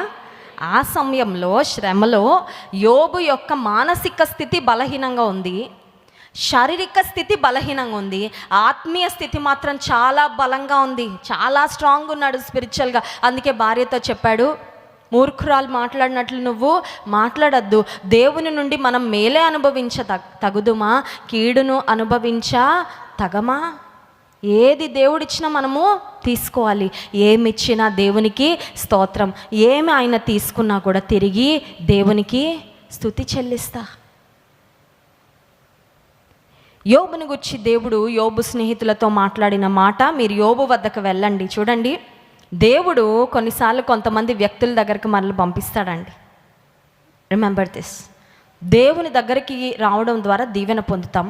కొన్నిసార్లు దేవుడు అంటాడు, పలానా స్థలానికి వెళ్ళు, పలానా వ్యక్తి దగ్గరకు వెళ్ళు, నీకు అవసరమైన ఆత్మీయమైన ధైర్యము, నీకు అవసరమైన ప్రార్థన, నీకు అవసరమైన స్పిరిచువల్ సపోర్ట్ పలానా వ్యక్తుల ద్వారా నీకు అనుగ్రహిస్తా. దేవుడు చాలా క్లియర్గా గైడ్ చేస్తాడు. ఫర్ ఎగ్జాంపుల్, సౌలు పౌలుగా మార్చబడిన తరువాత అననీయ అనే వ్యక్తితో దేవుడు చెప్పాడు, గో టు సౌలు దగ్గరకు వెళ్ళు, నువ్వు అతని కొరకు ప్రార్థన చేయాలి. సౌలు ఆ దమస్కు మార్గంలో వెళ్తున్నప్పుడు ఆకాశం నుండి గొప్ప వెలుగు అతని మీద ప్రకాశించినప్పుడు అతని 2 కళ్ళు చూపు కోల్పోయాయి. He was blind. కంటికి పొరలు వచ్చేసాయి, చూడలేని స్థితిలో ఉన్నాడు. ఇప్పుడు దేవుని చిత్తం ఏంటంటే అననీయను సౌలు దగ్గరికి పంపించి సౌలును స్వస్థపరిచి సౌలును సేవలో బలంగా వాడుకోవాలి అని దేవుని యొక్క ఉద్దేశం. సో ఆ టైంలో దేవుడు అననీయతో మాట్లాడాడు, గో టు సాల్. అయ్యో దేవా, నువ్వు నన్ను ఎవరి దగ్గర పంపిస్తున్నావు? కరడుగట్టిన తీవ్రవాది కంటే భయంకరమైన వ్యక్తి, నిన్ను నమ్ముకున్న వారిని చంపడమే తన ప్రాణాధారంగా చేసుకున్నాడు సౌలు. ఆయన దగ్గరకు వెళ్ళినా, నేను చెప్తున్నా కదా వెళ్ళు, జస్ట్ గో, నేను చెప్తున్నాను వెళ్ళు, నువ్వు చేయాల్సిన పని అక్కడ ఉంది. నా నామము భరించుటకు రాజుల ఎదుట నన్ను చూపించుట కొరకు, రిప్రజెంట్ చేయుట కొరకు నేను ఏర్పరచుకున్న సాధనము పౌలు. గొప్ప సేవ దేవుడు చేయించుకున్నాడండి. కానీ ఆ పౌలు కొరకు ఎవరు ప్రార్థన చేశారు చూసారా? అననీయ ఎంతోమందికి వెళ్ళి ప్రార్థన చేశాడు, కానీ సౌలు ఎంతోమంది కొరకు ప్రార్థన చేశాడు. సౌలు ఎంతోమందిని పౌలుగా మారిన తర్వాత బలపరిచాడు. కానీ సౌలు యొక్క పరిచర్య, తన విశ్వాస ప్రయాణం యొక్క ప్రారంభ దశలో అననీయను సౌలు వద్దకు ఆయనను ఆత్మీయంగా బలపరచడానికి దేవుడు పంపించాడు. ఇక్కడ మనం గమనించినట్లయితే దేవుడు యోబు స్నేహితులతో చెప్తున్న మాట, మీరు యోబు దగ్గరకు వెళ్ళండి. యోబు గ్రంథం 42వ అధ్యాయం 8వ వచనం. కాబట్టి 7 ఎడ్లను 7 పొట్టేళ్లను మీరు తీసుకొని నా సేవకుడైన యోబునొద్దకు పోయి మీ నిమిత్తము దహన బలి అర్పింపవలెను. అప్పుడు నా సేవకుడైన యోబు మీ నిమిత్తము ప్రార్థన చేయును. మీ అవివేకమును బట్టి మిమ్మును శిక్షింపకయుండునట్లు నేను అతనిని మాత్రము చూసారండి. మీరు మీ నిమిత్తము ప్రార్థన చేయడానికి ఎక్కడికి వెళ్ళాలా? గో టు యోబు వద్దకు మీరు వెళ్ళండి. అతను మీ నిమిత్తం ప్రార్థన చేస్తాడు. అతను మీ కొరకు ప్రార్థన చేస్తే అతనిని బట్టి మిమ్మల్ని అంగీకరిస్తా. ఎందుకంటే మీరంటే నాకు చాలా కోపంగా ఉంది. యోబు యొక్క స్నేహితులు ఎలీఫజు, బిల్దదు, జోఫరు అనే 3 స్నేహితులు దేవునికి విరోధంగా మాట్లాడారు. యుక్తమైనవి మాట్లాడలా, వారి మాటలు దేవుని కనపరచలేదు. ఇప్పుడు దేవుడు వారికి చెప్తున్న మాట ఏంటంటే, యోబు దగ్గరకు వెళ్ళండి, యోబు మీ కొరకు ప్రార్థన చేస్తే యోబు యొక్క ప్రార్థన మీ పక్షముగా నేను అంగీకరిస్తాను. దే హ్యాడ్ టు గో, వెళ్ళాల్సిందే. కొంతమంది అనుకుంటారు, ఇష్టానుసారంగా జీవించేసి ఒక్క ప్రార్థన చేసేస్తే దేవుడు నా ప్రార్థన కూడా వినేస్తాడండి, నా ప్రార్థన కూడా అంగీకరించేస్తాడని అని అనుకుంటే అది కరెక్ట్ కాదండి. యోహాను సువార్త 9వ అధ్యాయము 31వ వచనం చూడండి. యోహాను సువార్త 9వ అధ్యాయము 31వ వచనం. అప్పుడు దేవుడు పాపుల మనవి ఆలకింపడని ఎరుగుదుము. ఎవడైనను దేవభక్తుడయుండి ఆయన చిత్తము చొప్పున జరిగించిన ఎడల ఆయన వాని మనవి ఆలకించును. దేవుడు ఎవరి మొర వినడంట? పాపుల మొర. పాపంలో జీవిస్తూ దేవునికి దూరంగా బ్రతుకుతూ నా అవసరంకి మాత్రం నీ దగ్గర వచ్చి నేను ప్రార్థన చేస్తానయ్యా, నా మనవి విను అంటే దేవుడు అంటాడు, rejected, no, I don't accept your petition. నీవు పెట్టుకుంటున్న విన్నపాన్ని నేను అంగీకరించను. కానీ ఎవరి మొర దేవుడు వింటాడంటే దేవభక్తి గలవాడయుండి ఆయన చిత్తము చొప్పున జరిగించిన. మనం చూసాం కదా, దేవుని యందు భయభక్తులు కలిగిన వాడిగా యోబు బ్రతికాడు. దేవుడు అంటున్నాడు, నా యందు భయభక్తులు కలిగిన నా సేవకుడైన యోబు దగ్గరికి మీరు వెళ్ళండి, ఆయన మీ పక్షంగా ప్రార్థన చేస్తే నేను వింటాను. ఈ ఉదయకాల సమయంలో మనము చెక్ చేసుకోవాల్సింది ఏంటంటే, దేవుని సన్నిధిలో ప్రార్థన చేయడం కంటే ముందు దైవభక్తి కలిగిన వారముగా మనము బ్రతుకుతున్నామా? దైవభక్తి గలవారు ఉండి దేవుని సన్నిధిలో ఆయన చిత్తము చొప్పున జరిగిస్తూ ప్రార్థిస్తే ఖచ్చితంగా ఆయన మన మనవి ఆలకిస్తాడు. You don't have to have a doubt. చిన్న అనుమానం కూడా అక్కర్లా, ఎందుకంటే దేవుడు చెప్పాడు కాబట్టి చేస్తాడు. దైవభక్తి గలవారై ఉండి దేవుని చిత్తము చొప్పున జరిగించేవారు మొరపెడితే ఖచ్చితంగా వారి ప్రార్థన దేవుడు వింటాడు. అంత మాత్రమే కాదు, 9వ వచనం చూడండి. యోబు గ్రంథం 42వ అధ్యాయం 9వ వచనం. తేమానీయుడైన ఎలీఫజును షూహీయుడైన బిల్దదును నయమాతీయుడైన జోఫరును పోయి యెహోవా తమకు ఆజ్ఞాపించినట్లు చేయగా యెహోవా తమకు ఆజ్ఞాపించినట్లుగా చేయగా యెహోవా వారి పక్షమున యోబును అంగీకరించెను. వారి పక్షంగా యోబు చేసిన ప్రార్థన దేవుడు అంగీకరించాడు, వారిని క్షమించాడు, వారి జీవితంలో కూడా దేవుడు కార్యాలు జరిగించాడు. ఈ ఉదయకాల సమయంలో దేవుని యందు భయభక్తులు కలిగి ఆయన చిత్తము చొప్పున నడవాలని ముందు మనం కోరుకోవాలండి. ప్రార్థించడం కంటే ముందు దేవా నీ చిత్తము చొప్పున నేను జీవించే కృప ఇవ్వు, నీ యందు భయభక్తులు కలిగి సాగే కృప ఇవ్వని ముందు దాని కొరకు ప్రార్థన చేయాలి. ఎందుకంటే దేవుని యందు భయభక్తులు కలిగి ఆయన చిత్తము చొప్పున జరిగించు వారి యొక్క మనవి దేవుడు వింటాడు. సో ముందు కండిషన్ నెరవేరితే తర్వాత ఉన్న ఆశీర్వాదము, తర్వాత ఉన్న ఆ ప్రార్థనల యొక్క నెరవేర్పు ఖచ్చితంగా మన జీవితంలో చూడగలము.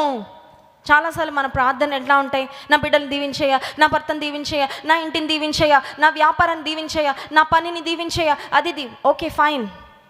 కానీ ఈ ప్రార్థన నువ్వు చేస్తే నేను నా కుటుంబము నీ యందు భయభక్తులు కలిగి సాగడానికి సహాయం చేయి, నీ చిత్తంలో నడవడానికి సహాయం చేయి. ముందు వీటి కొరకు అడుగు, ఆ తర్వాత నువ్వు నీ కుటుంబం దేని కొరకు ప్రార్థన చేసినా, ఎవరి కొరకు ప్రార్థన చేసినా ఆ ప్రార్థనలన్నీ కూడా దేవుడు నెరవేరుస్తాడు. స్తోత్రం చెప్దామా? హల్లెలూయా. చాలాసార్లు ఫౌండేషన్ గురించి ఆలోచించకుండా బిల్డింగ్ గురించి ఆలోచిస్తూ ఉంటామండి. పునాది కింద ఉంటుంది, కనబడదు, కానీ పునాదే ఆ కట్టడానికి గొప్ప బలం. పునాది లేకపోతే కట్టడం లేదు. విశ్వాస జీవితానికి పునాది ఏంటి? దేవునితో నువ్వు నడిచే ఆ నడక, దేవునితో నీకుండే ఆ సన్నిహిత్యము, దేవుని సన్నిధిలో నువ్వు చేసే ప్రార్థన, దేవుని ఎదుట భయభక్తులు కలిగి జీవించే జీవితము, దేవుని చిత్తంలో సాగే జీవితం, ఇవంతా కింద పునాదండి.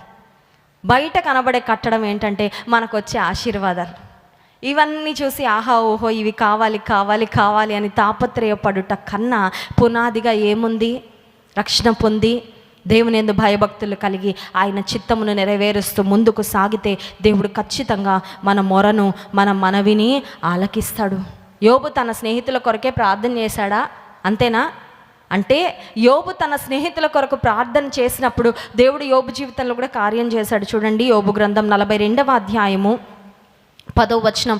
మరియు యోబు తన స్నేహితుల నిమిత్తము ప్రార్థన చేసినప్పుడు యెహోవా అతని క్షేమస్థితిని మరలా అతనికి దయచేసెను.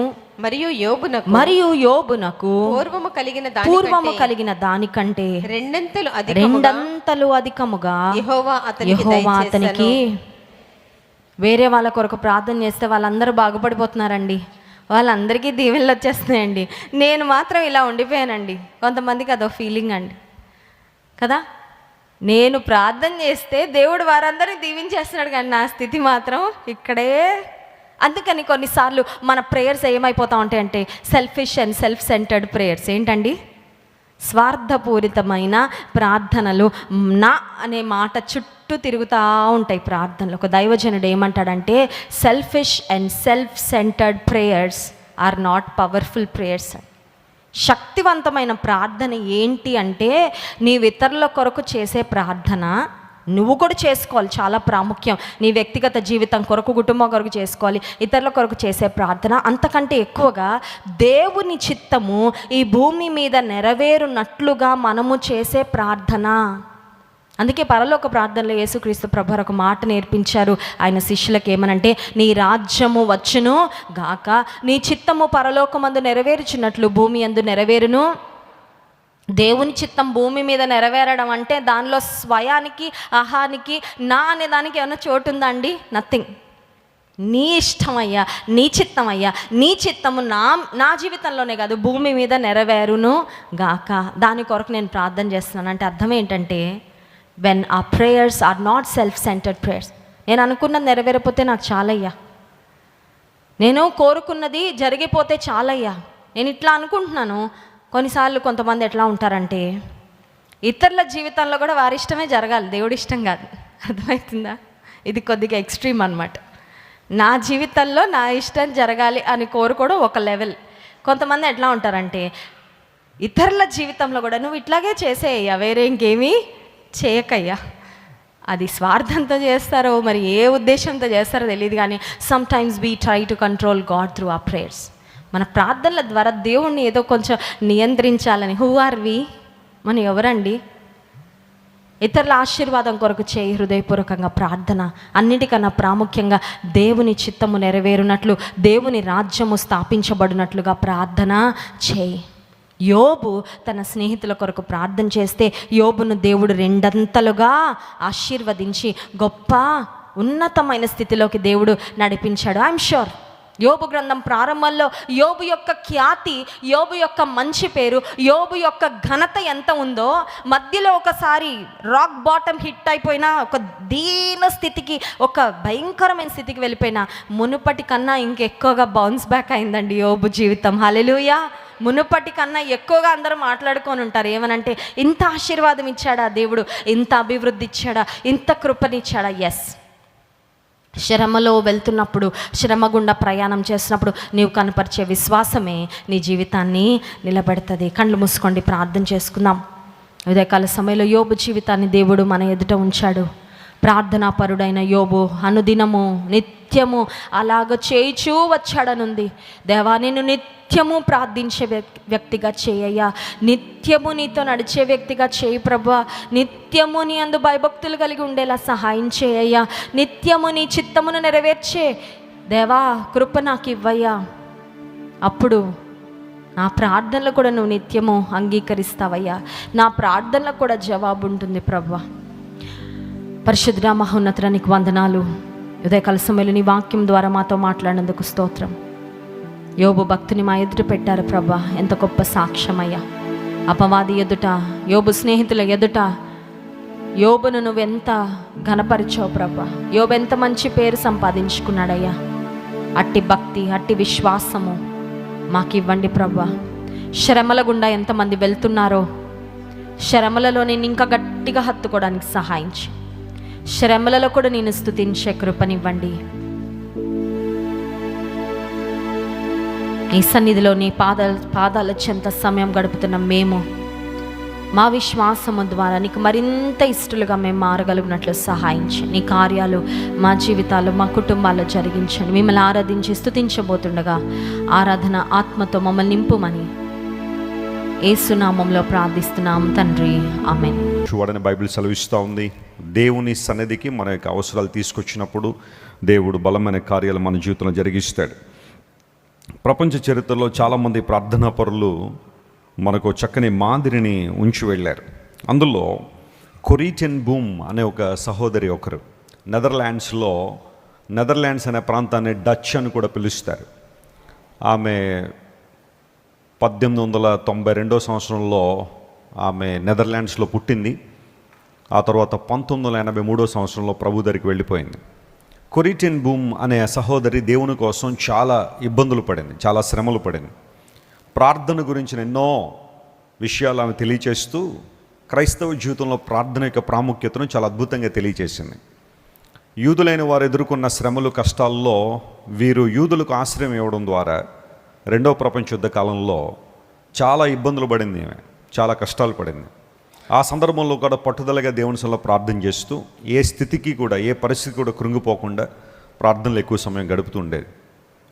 ఆమె ఒక సందర్భంలో ఏముంటుందంటే, any concern too small to be turn into a prayer is too small to be made into a burden. ప్రార్థనగా మనం మార్చని ఏ కన్సర్న్ అయినా భారంగానే మారిపోద్ది అంది. ఇది కొంచెం లోతుగా ఆలోచించేయాలి. If you don't turn any concern in your life into prayer, that will be turn into a great burden. నువ్వు మోయలేనంత బరువు అయిపోద్దట. ప్రార్థనలో నువ్వు ఆ కన్సర్న్ దేవుని సన్నిధిలో పెట్టకపోతే, ఆయన మీద వేయకపోతే నువ్వు మోయలేనంత బరువు అవుతుందని ఆమె చెప్పిన మాట. ఒక సందర్భంలో ఏమంటుందంటే, ప్రార్థన అనుదినం మనం చేసే అనుదిన జీవితంలో భాగమై ఉండాలి. ఏ విధంగానైతే మనం కారులో స్టీరింగ్ వాడుతుంటామో కారు ప్రయాణం చేసేటప్పుడు, ప్రార్థన కూడా క్రైస్తవ జీవితంలో ఒక స్టీరింగ్ వీల్ లాగానే ఉండాలి, కానీ ఒక స్పేర్ వీల్గా ఉండకూడదని. 4 టైర్లు ఎప్పుడైనా పంక్చర్ అయితే, లేదా 4 టైర్లో ఏదైనా ఒక టైర్ పంక్చర్ అయితే ఒక ఎక్స్ట్రా టైర్ ఒకటి ఉంటుంది, ఒక స్పేర్ వీల్ ఉంటుంది. దాన్ని తీసుకొచ్చి పెడుతూ ఉంటాం అప్పుడప్పుడు. ప్రార్థన అలా చేయకండి. నిరంతరం వాడే స్టీరింగ్ వీల్గా ఉండాలి అని ఇలాంటి మంచి మంచి విషయాలన్నీ కూడా కొరి టెన్ బూమ్ ప్రపంచానికి తెలియజేశాను. When you know the importance of prayer you will grow more in the Lord. దేవునిలో ఎక్కువగా ఎదగాలి అంటే, ఫలించాలంటే ప్రార్థనలో మన మోకాళ్ళు వంగాలి. మా తల్లిదండ్రుల గురించి నేను మంచి సాక్ష్యం చెప్పగలను. వారి మోకాళ్ళు కాయలు గాసేసి ఉంటాయి. మోకరించి మోకరించి మోకరించి ప్రార్థనలో ఆ మోకాళ్ళు గట్టిగా అయిపోయి ఉంటాయి. ఒక కుమారునిగా నా తల్లిదండ్రుల గురించి నేను గర్వపడే విషయాలు అది కూడా ఒకటి. ప్రార్థన ద్వారా ఈ పరిచర్యని కట్టడం, ప్రార్థన ద్వారా నాలాంటి అనేక మంది సేవకులను సిద్ధపరచడం, ప్రార్థన ద్వారా దేవుని నుండి గొప్ప కార్యాలు పొందుకోవడం. ఈరోజు ఒకవేళ ఏదైనా కన్సర్న్ ఉందా నీ జీవితంలో, ఏదైనా ఒక విషయం గురించి అతి తీవ్రంగా ఆలోచన చేస్తున్నావా, కృంగిపోతున్నావా, దాన్ని ప్రార్థనగా మార్చేయి. దేవుని సన్నిధిలో ఆ ప్రార్థన అంశాన్ని ఉంచు. ప్రభు నీ ప్రార్థన అంగీకరించి గొప్ప కార్యాలు నీ జీవితంలో జరిగిస్తాడు. గ్రంథాలు తెరుద్దాం. 116వ కీర్తన, Psalm 116 and verse 12. 116వ కీర్తన 12వ వచనం ఈరోజు ధ్యానాంశంగా మనం చదువుకుందాం. యెహోవా నాకు చేసిన ఉపకారములన్నిటికీ నేను ఆయనకేమి చెల్లించుదు. అందరూ ఈ మాట నాతో చెప్పండి. యెహోవా నాకు చేసిన ఉపకారములన్నింటికి నేను ఆయనకేమి చెల్లించుదును. 145వ కీర్తన 9వ వచనం కూడా చదవండి ఒకసారి. Psalm 145 and verse 9. యెహోవా అందరికీ ఉపకారి, ఆయన కనికరములు ఆయన సమస్త కార్యముల మీద ఉన్నవి. Praise the Lord. 103వ కీర్తన 2వ వచనం కూడా చదువుదాం. Psalm 103 and verse 2. దానిలో రాయబడిన మాట, నా ప్రాణమా యెహోవాను సన్నుతించుము, ఆయన చేసిన ఉపకారములలో దేనిని మరువకుము. 3 వచనాలు చూపించాను కదా, ఇందులో కామన్ వర్డ్ ఉంది. ఏంటి చెప్పండి? Very good. 116వ కీర్తన 12వ వచనం, 145వ కీర్తన 9వ వచనం, 103వ కీర్తన 2వ వచనం. ఈ మూడిట్లో ఒక కామన్ వర్డ్ ఏం చదువుకున్నాం? ఉపకారము అనే మాట కదా. ఉపకారము అనే మాట ఇంగ్లీష్లో అడ్వాంటేజ్ లేదా బెనిఫిట్. ఏదైనా ఒక పని చేసినప్పుడు నాకు లాభం ఏంటండి, నాకు ప్రయోజనం ఏంటండి, నాకేమైనా ఉపకారం జరుగుద్ది అని అడుగుతాం కదా. బెనిఫిట్ అనే పదం ఈ 3 వచనాల్లో కూడా ఉపయోగించబడిన ఒక కామన్ వర్డ్ ఉపకారము. అంటే మేలు చేయడం, మంచి చేయడం. దాన్ని హిబ్రూ భాషలో బెనిఫిట్ అనే మాటకు గెమూల్ అనే పదం ఉపయోగించడం జరిగింది. దానికి సరైన ట్రాన్స్లేషన్ ఏంటంటే ట్రీట్మెంట్. దేవుడు మనల్ని ట్రీట్ చేసే విధానం. చూడండి, కొన్నిసార్లు కొంతమందిని ట్రీట్ చేసే విధానం ఉంటుంది. కొంతమంది అడుగుతూ ఉంటారు, వాళ్ళు నన్ను సరిగ్గా ట్రీట్ చేయలేదండి అంటే. నేను డాక్టర్ గురించి మాట్లాడడంలా, డాక్టర్లు ట్రీట్మెంట్ ఇస్తూ ఉంటారు హాస్పిటల్కి వెళ్తే. నిత్య జీవితంలో మనం చాలామందిని ట్రీట్ చేస్తూ ఉంటాం. మనకు బాగా ఇష్టమైన వాళ్ళని ఒకలా ట్రీట్ చేస్తాం, ఇష్టం కాకపోతే మరొకలా ట్రీట్ చేస్తాం.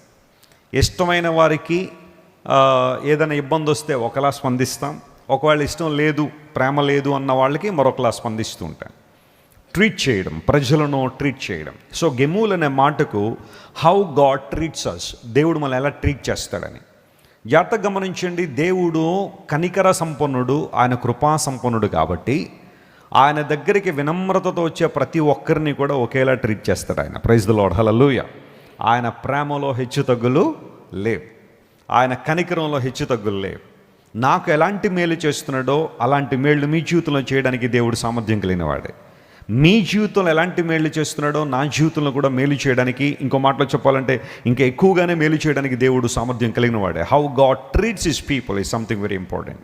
గెమూల్ అనే మాటకు అర్థం అదే. దేవుడు మనందరినీ కూడా కనికరంతో ట్రీట్ చేస్తాడని. మనందరం కూడా మనం చేసిన పాపాలను బట్టి నిత్య శిక్షకు వారసులమే. మనలో ఏ ఒక్కరు కూడా పరలోక రాజ్యానికి వెళ్ళే అర్హత మనకు లేదు. కానీ దేవుడు తన ప్రేమను, తన మహాప్రేమను మన మీద కృమ్మరించి మనందరినీ కూడా నరక దిశ నుండి తప్పించి పరలోక రాజ్యం వైపుగా దేవుడు మనల్ని నడిపిస్తున్నాడు. We have a beautiful destiny. మనందరికీ ఒక మంచి గమ్యం ఉంది, ఒక గమ్యస్థానాన్ని దేవుడు నిర్ణయించాడు తన ప్రేమ ద్వారా. యేసు ప్రభు సిలువలో మరణించడంలో కూడా తన ప్రేమను ఆయన వ్యక్తీకరించాడు. వాస్తవానికి పాపులమైన మన కోసం యేసు ప్రభు తన ప్రాణం అర్పించారు అంటేనే అందులో ఆయన ప్రేమ చాలా స్పష్టంగా కనుపరచబడుతుంది, ఆయన ఉపకారం చేసేవాడని. సో 3 వచనాలు నేను కీర్తన గ్రంథంలోంచి తెలియజేశాను. పౌలు మహాశయుడు కూడా ఒక అద్భుతమైన విషయాన్ని ఈ సందర్భంలో మాట్లాడి అది కూడా నేను తెలియజేసి ముందుకెళ్తాను. చూడండి, ఎఫెసీయులకు రాసిన పత్రిక 2వ అధ్యాయం 6వ వచనం చదివితే పౌలు భక్తుడు కూడా ఇదే మాటను అక్కడ ప్రస్తావిస్తూ ఆ మాట రాశాడు. క్రీస్తు యేసునందు ఆయన మనకు చేసిన ఉపకారము. చెప్పండి, యేసు ప్రభు ద్వారా లేదా యేసు ప్రభు నందు మనందరికి ఏమొచ్చిందట? ఉపకారం వచ్చింది. ఆయన ఉపకారం చేశాడు, దేవదేవుడు మనకు ఉపకారం చేశాడు. ఆ మాటను తెలియచేస్తూ క్రీస్తు యేసునందు ఆయన మనకు చేసిన ఉపకారము ద్వారా అత్యధికమైన తన కృపా మహదైశ్వర్యమును రాబో యుగములలో మనందరికి కనుపరుచు నిమిత్తము చూడండి, క్రీస్తు యేసునందు మనలను ఆయనతో కూడా లేపి పరలోకమందు ఆయనతో కూడా ఏం చేశారట? ఆయన కూర్చుండబెడతారా? ఆల్రెడీ కూర్చుండబెట్టాడా? ఎంత అద్భుతమైన మాట ఇది. We're seated with Christ. క్రీస్తు ప్రభుతో మనం ఆల్రెడీ ఏం చేసామంట? మనం కూర్చున్నామంట. మన భోజనం బల్ల దగ్గర ఎవరైనా గొప్ప వ్యక్తి కూర్చుంటే వాళ్ళకి దగ్గరే ఉండాలని ఆశపడతామా లేదా? ఖచ్చితంగా ఆశిస్తాం. వాళ్ళు చాలా గొప్పవాళ్ళండి, లేదా ఉన్నతమైన వారండి, అధికారులండి, రాజులండి అని చెప్పి అలాంటి వారి దగ్గర కూర్చోవడానికి ఇష్టపడతాం కదా. కొన్నిసార్లు కొంతమంది చెబుతూ ఉంటారు, మీ ప్రక్కన కూర్చోవడం మాకు చాలా సంతోషం అండి, మా ఆధిక్యత అండి, ఇది మాకు చాలా ఘనత అండి అంటారు కదా. బైబిల్ గ్రంథం సెలవిస్తున్న మాట, దేవుడు మనందరికీ ఆల్రెడీ ఒక ఉపకారం చేశాడట. ఆయన ఏంటి ఆ ఉపకారము అంటే, యేసు ప్రభుని రక్షకునిగా అంగీకరించిన ఆ క్షణమే నువ్వు పరలోకములో క్రీస్తు ప్రభుతో కూడా నువ్వు ఏం చేయబడ్డావట? కూర్చుండబడ్డావు. ఎవరైనా నేను చూసి నీ స్థానాన్ని తక్కువ చేసి మాట్లాడినప్పుడు ఈ వచనాన్ని జ్ఞాపకం చేసుకోండి. ఎవరైనా నీ మీద నిందలేసి అవమానించి నువ్వు తక్కువ వాడవి, తక్కువ దానవు, నువ్వెందుకు పనికిరాని దానివి అని చెప్పి ఎవరైనా నిందలేస్తున్నారో, అవమానంగా మాట్లాడుతుంటే ఈ మాటను జ్ఞాపకం చేసుకోండి. You are seated with the King of Kings and Lord of Lords. క్రీస్తు ప్రభువుతో నువ్వు కూర్చుండబెట్టావు. ఆయన మనకు చేసిన ఉపకారం అదే. అంటే ఇప్పుడు క్రీస్తునందున్న వారికి ఉపకారం జరిగిందా, అపకారం జరిగిందా? ఖచ్చితంగా ఉపకారమే. క్రీస్తు ప్రభువును అంగీకరించడం అంటేనే నీ జీవితంలో ఒక ఉపకారం జరిగినట్టుగా.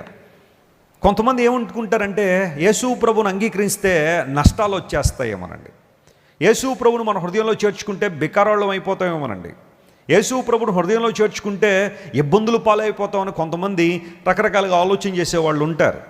సత్యం నిమిత్తం శ్రమ రాదు నేను అంటలేదు. క్రీస్తు యేసునందు సద్భక్తితో బ్రతుకును ఉద్దేశించే వారికి హింసలు కలగవచ్చు, పర్సిక్యూషన్ రావచ్చు, ట్రయల్స్ రావచ్చు, టెంప్టేషన్స్ రావచ్చు, జీవితంలో కొన్ని పరిస్థితులు ప్రతికూలంగా ఉండొచ్చు. కానీ మన హృదయంలో మన యాటిట్యూడ్ ఎలా ఉండాలి అంటే, క్రీస్తు ప్రభువును అంగీకరించిన ద్వారా మనకు లాభమే జరిగింది, కానీ ఎప్పుడు మనకేం జరగలేదు, నష్టం జరగలేదు. ఇన్ఫ్యాక్ట్ పౌలు మహాశయుని అడిగితే ఆయన ఏమంటాడంటే, కేవలం యేసు ప్రభు వారిని సంపాదించుకునే నిమిత్తం, క్రీస్తు ప్రభువుని సంపాదించుకునే నిమిత్తము లోకంలో ఉన్న వాటన్నింటి కూడా నేను ఎలా ఎంచుకున్నానో, పెంటగా ఎంచుకున్నానంట, ఒక చెత్తలాగా ఎంచుకున్నానంట. ఎందుకోసం అంటే క్రీస్తు ప్రభు యొక్క ప్రాధాన్యత నాకు తెలిసింది కాబట్టి, ఆయన కలిగి ఉండడంలో ఉన్న ఆశీర్వాదం నాకు అర్థమైంది కాబట్టి, లోకంలో నాకు ఏవేవి లాభకరంగా ఉన్నాయో వాటన్నిటిని పెంటగా ఎంచుకున్నాను. It's a choice, it's a decision to follow Christ. మోషే దేవుని ప్రజలతో నింద అనుభవించడం మేలు అనుకున్నాడట, ఐగుప్తు భోగభాగ్యాలు అనుభవించడం కన్నా క్రీస్తు విషయమైన నింద ఆయన పడాలని నిర్ణయించుకున్నాడట. అంటే ఎందుకు ఈ మాట చెబుతున్నానంటే, having Christ is a wonderful thing. క్రీస్తు ప్రభువును కలిగి ఉండడమే గొప్ప ఆధిక్యత. అందును బట్టి ఎవ్వరూ కూడా నేను యేసు ప్రభువును నమ్ముకోవడం ద్వారా నాకు నష్టం వచ్చిందని అనడానికి లేదు. ఆయన అంగీకరించడం ద్వారా మనకు ఉపకారమే జరిగింది, కానీ మనకేం రాలేదు చెప్పండి, నష్టం రాలేదు. ఒకప్పుడు పెంట కుప్పల మీద ఉన్న మనం, పాపపు గోతుల్లో పడిపోయిన మనం, జిగటగల దొంగ ఊబుల్లో ఇరుక్కుపోయిన మనలను యేసు ప్రభు లేవనెత్తి ఆయనతో పాటుగా కూర్చుండబెట్టాడట. ఏ రాజులు కూడా ప్రపంచంలో మీరు చూడండి వారితో పాటుగా ఎవరిని కూర్చోనివ్వరు, రాణిగారిని తప్ప. అది కూడా ఆయా సందర్భాలను ప్రతిసారి కాదు. రాజుగారి క్రింద ఎవరైనా ఉండాలి. నెబుకద్నెజరు సింహాసనం వేసుకుంటే ఆ సింహాసనం అట ప్రపంచంలో అందరు రాజుల కన్నా ఎత్తుగా ఉండేదట. చాలా ఉన్నతమైన స్థితిలో సింహాసనం వేసుకునేవాడు. ఆయనకు దరిదాపులో లేదా ఆయనకు సమానంగా ఎవరు సింహాసనం వేసుకుని కూర్చోవడానికి లేదు. కానీ క్రీస్తు ప్రభు మనకి చేసిన ఒక అద్భుతమైన ఉపకారం ఏంటంటే, ఆయనతో పాటుగా మనల్ని ఏం చేశాడు, ఆయన కూర్చుండనిస్తున్నాడు. ఆయన what a great God we are serving. That's the importance that you have in Christ. యేసుక్రీస్తు ప్రభువులు నీకున్న విలువదే.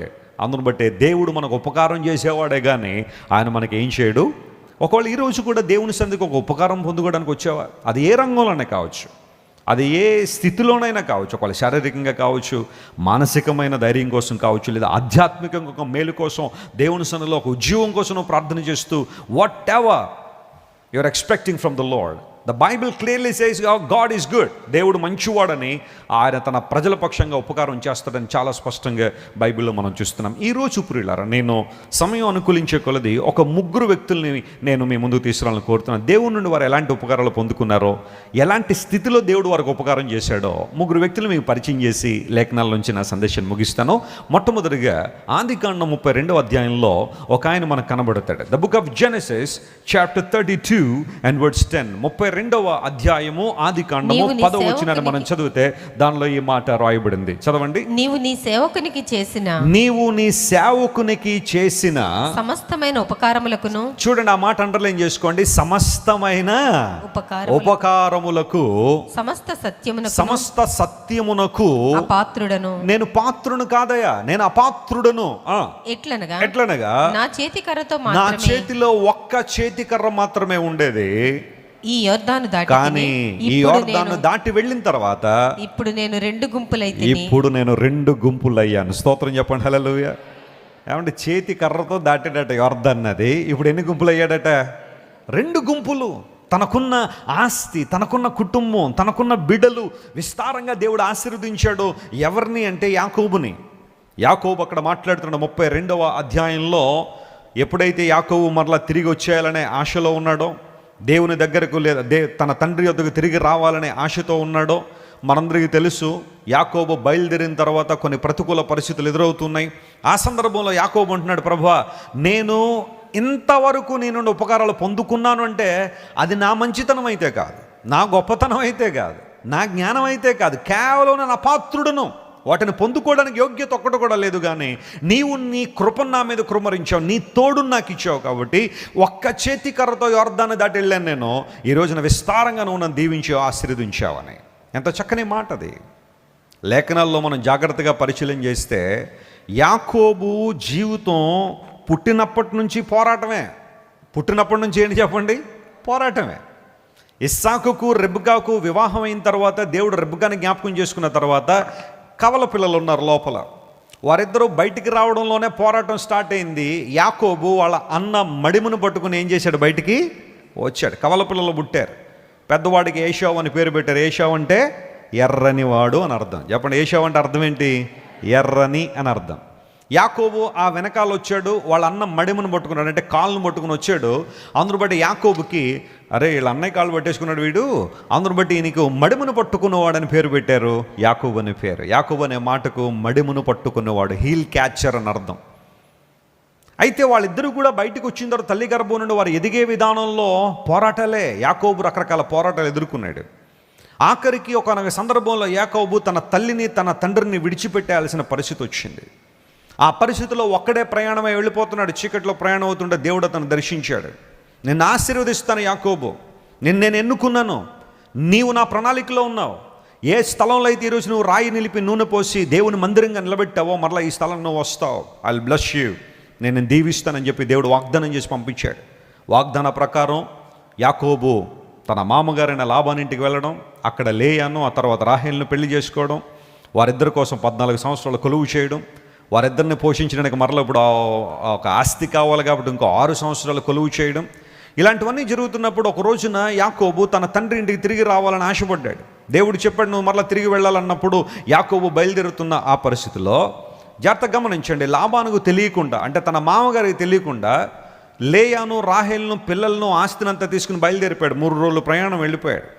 వెళ్ళిన తర్వాత అప్పుడు లాబానికి తెలిసింది, మీ అల్లుడి గారు మొత్తం తీసుకుని వెళ్ళిపోయాడా, నీకు చెప్పాడా అంటే నాకు చెప్పలేదు, వెళ్ళిపోయాడని చెప్పి గబగబా కంగారు పడి లాబాను, వీళ్ళు ఆల్రెడీ 3 రోజులు ప్రయాణం చేశారు కదా, 3 రోజుల తర్వాత ఇతనికి తెలిసింది. సో ఇతను స్టార్ట్ అయ్యి మళ్ళీ 3 రోజులకు వెళ్ళడానికి ఒక 7 రోజుల్లో యాకోబును కలుసుకున్నాడు. యాకోబును కలుసుకుండానికి లాబాను వెళ్తున్నప్పుడే దేవుడు లాబానుతో మాట్లాడాడు. మీకు విషయం తెలుసా, దేవుడు కొన్నిసార్లు భక్తిహీనులతో కూడా మాట్లాడాడు. దేవుని స్తోత్రం చెప్పండి, హల్లెలూయా. తన ప్రజలను కాపాడడానికి, తన ప్రజలను నడిపించడానికి, తన ప్రజలను దీవించడానికి కొన్ని సందర్భాల్లో దేవుడు భక్తిహీనులైన వారు కూడా తన దర్శనాలు ఇచ్చాడు. స్వప్నముల ద్వారా దేవుడు మాట్లాడాడు. లాబానుతో మాట్లాడాడు, యాకోబు నావాడు, నువ్వు అతను కలుసుకున్నప్పుడు మంచైనా చెడ్డైనా మాట్లాడడానికి వీళ్ళే. షార్ట్ కట్లో చెప్పాలంటే Laban, you keep quiet, shut your mouth అన్నాడు అంతే దేవుడు. ఆ విషయాన్ని లాబానే వచ్చి చెప్పాడు వరలా యాకోబు దగ్గరికి వచ్చి, నేను నీకు ఏదో చేద్దాం అనుకున్నాను, కానీ నీ దేవుడు నాతో మాట్లాడాడు, నువ్వు మంచైనా చెడ్డైనా మాట్లాడడానికి వీల్లేదు, యాకోబు గురించి మాట్లాడొద్దు అన్నాడు. శత్రువుల నోళ్లను మూసే మన దేవుడు, దేవుని నామమున స్తోత్రం కలుగును గాక. నీ గురించి ఎవరైతే విరోధంగా మాట్లాడడానికి ప్లాన్ చేస్తున్నారో, నీ గురించి ఎవరైతే నిందలు వేయాలని, అవమానకరంగా నేను చిత్రీకరించాలని సమాజంలో ప్లాన్ చేస్తున్నారో, వాటిని దేవుడు క్యాన్సిల్ చేస్తున్నాడు. Praise the Lord. వాటిని దేవుడు అరికెడుతున్నాడు. కొన్ని విషయాలు మన వరకు రాకపోవచ్చు, కానీ దేవుడు ఆయన పని చేస్తూ నిన్ను కాపాడడంలో ఆయన ఎప్పుడూ సిద్ధ మనసు కలిగిన వాడే. యాకోబు దగ్గరికి వచ్చాడు, చిన్న చిన్న తర్జన మధ్యలు జరిగాయి. ఈ లోపల వాళ్ళిద్దరూ కూడా ఒక చోట కూర్చున్నారు, ఒక రాళ్ల కుప్పన వేశారు. ఇకపై నువ్వు ఇది దాటడానికి వెళ్ళేది, నేను ఇది దాటడానికి లేదని ఒక నిబంధన జరిగింది. ఆ అధ్యాయం అంతా మీరు ఇంటికి వెళ్తారు, 31 అధ్యాయం అంతా జరిగితే ఈ మాటలన్నీ అక్కడ ఉంటాయి. ఆ సందర్భంలో యాకోబు తన మామతో మాట్లాడితే ఏమన్నాడు తెలుసా, దేవుడే గనక నాకు తోడై ఉండకపోతే, నేను నీ దగ్గరికి వచ్చిన దగ్గర నుండి ఇప్పటిదాకా గనక నా దేవుడు, ఏ దేవుడైతే అబ్రహాముకు తోడున్నాడో, ఏ దేవుడైతే నా పితృడైన ఇస్సాకును నడిపించాడో, ఆ దేవుడే గనక నాకు తోడై ఉండకపోతే నేను ఈ పాటికి ఎంత నష్టపోయేవాడినో. ఆ మాట ఒకసారి మీకు జ్ఞాపకం చేస్తాను, చూడండి. ఆదికాండం దగ్గరికి రండి, 31వ అధ్యాయాన్ని మనం చదువుతుంటే ఈ మాట అన్నాడు చూడండి. ఆదికాండం 31వ అధ్యాయము 42వ వచనం చదవండి ఒకసారి. 31 and 42. నా తండ్రి దేవుడు అబ్రహాము దేవుడు, ఇస్సాకు భయపడిన దేవుడు నాకు తోడై ఉండని ఎడల నిశ్చయముగా నీవు నన్ను వట్టి చేతులతోనే పంపివేసి ఉందువు. లాబాను గారు ఎంత తెలివైనాడు చూడండి. అల్లుడి గారిని ఏ చేతులతో పంపించేయాలని ప్లాన్ చేసుకున్నాడు, వట్టి చేతులతోనే పంపించేయాలని. కొంతమంది మామగారులు ఉంటారు, అల్లుడిని ఎప్పుడూ కూడా వట్టి చేతుల్లోనే చూడాలనే ఆశ అనమాట. ఆయన కొంచెం డెవలప్ అవుతారంటే మామగారులు తట్టుకోలేరు. పోయిన వాళ్ళు ఏమన్నా ఇస్తారంటే ఎవరు, ఆయన డెవలప్ అవుతారంటే ఎవరు అందరూ ఇలా ఉంటారు అంటలేదు, కానీ కొన్ని కుటుంబాల్లో ఉంటారు, ఈ వైరుధ్యం ఉంటుంది. అత్త కోడల మధ్య, మామాళ్ళ మధ్య ఈ అంతర్యుద్ధం కొనసాగుతుంటుంది. ఒకళ్ళు డెవలప్ అవడం వాళ్ళకి ఇష్టం ఉండదు. లాబాను అలాంటి వాడే. నా దేవుడే కనుక నాకు తోడై ఉండకపోతే నువ్వు నన్ను ఒట్టి చేతులతోనే పంపించేవాడు, నా శ్రమ, నా కష్టం, నా ఇబ్బంది అంతా కూడా వృధా అయిపోయేదే. కానీ నా దేవుడు నాకు తోడున్నాడు కాబట్టే నాకు కుటుంబాన్ని ఇచ్చాడు, బిడ్డలను ఇచ్చాడు, మందనిచ్చాడు. నావే నేను తీసుకెళ్తున్నాను, కానీ నేనుండి ఏది కూడా నేనేం చేయలేదు, దొంగలించలేదు. నీకు విషయం తెలుసా మామయ్య అంటే మామగారితో మాట్లాడుతారు కూడా చెప్తున్నాడు అలా. నీకు విషయం తెలుసా, చాలాసార్లు మందలు మేపుతుంటే ఆ మందల్లో ఏమన్నా ప్రమాదాలు వచ్చి చచ్చిపోతే అది నేనే పెట్టుకున్నాను. నేనేం ఆశించలేదు, ఏమీ కోరుకోలేదు. నష్టం జరిగినప్పుడు ఆ నష్టాన్ని నేనే భర్తీ చేశాను. నేను నీ దగ్గరికి వచ్చి చెప్పొచ్చు, అదిగో అది ప్రమాదంలో ఆ జంతువు చచ్చిపోయింది లేదా పశువులు చచ్చిపోయాయని చెప్పొచ్చు, కానీ ఆ నష్టం కూడా నేనే పెట్టుకున్నాను. నీకు ఏ విషయంలో నష్టం తీసుకురాలేదు. యాకోబు ఒక అద్భుతమైన అల్లుడిగా తాను పరిచయం చేసుకున్నాడు. ఏ నష్టం నీకు రానివ్వలేదు. ఇన్ఫ్యాక్ట్ నీ మందలు కాచాను నేను, రాత్రులు మంచుకు తడిసిపోయాను, పగటి వేళ ఎండకి ఎండిపోయాను, నేను క్షీణించిపోయినప్పటికీ కూడా నీకు మేలుకరంగానే ఉన్నాను, కానీ ఎప్పుడు నీకు కీడుకరంగా లేనని యాకోబు తన యొక్క మాటలన్నీ తెలియజేసిన తర్వాత అప్పుడు లాబాను అతనితో సమాధానపడి అక్కడి నుంచి వెళ్ళిపోయాడు. My dear friends, I would like to tell you one thing. ఆ సందర్భంలోనే యాకోబు అంటున్నాడు, ప్రభువా నీవు నాకు చేసిన సమస్తమైన ఉపకారములకు నేను పాత్రున్నయ్యా. ఈరోజు చాలామంది నీకు హాని చేయాలని ప్రయత్నం చేస్తున్నారా, ఏదో విధంగా కీడు చేయాలని ప్రయత్నం చేస్తున్నారా, నీకు రావలసినవి నీకు రాకుండా అడ్డుకోవడానికి ప్రయత్నాలు జరుగుతున్నాయా, నీకు చెందవలసిన వాటిని నీకు చెందకుండా ఎన్నో రకాల ప్రయత్నాలు జరుగుతున్నాయా? నేను చెప్పాను ఆల్రెడీ ఒకసారి, కరోనా సమయంలో 2 యవ్వన బిడ్డలు తల్లిదండ్రులిద్దరినీ కోల్పోయారు.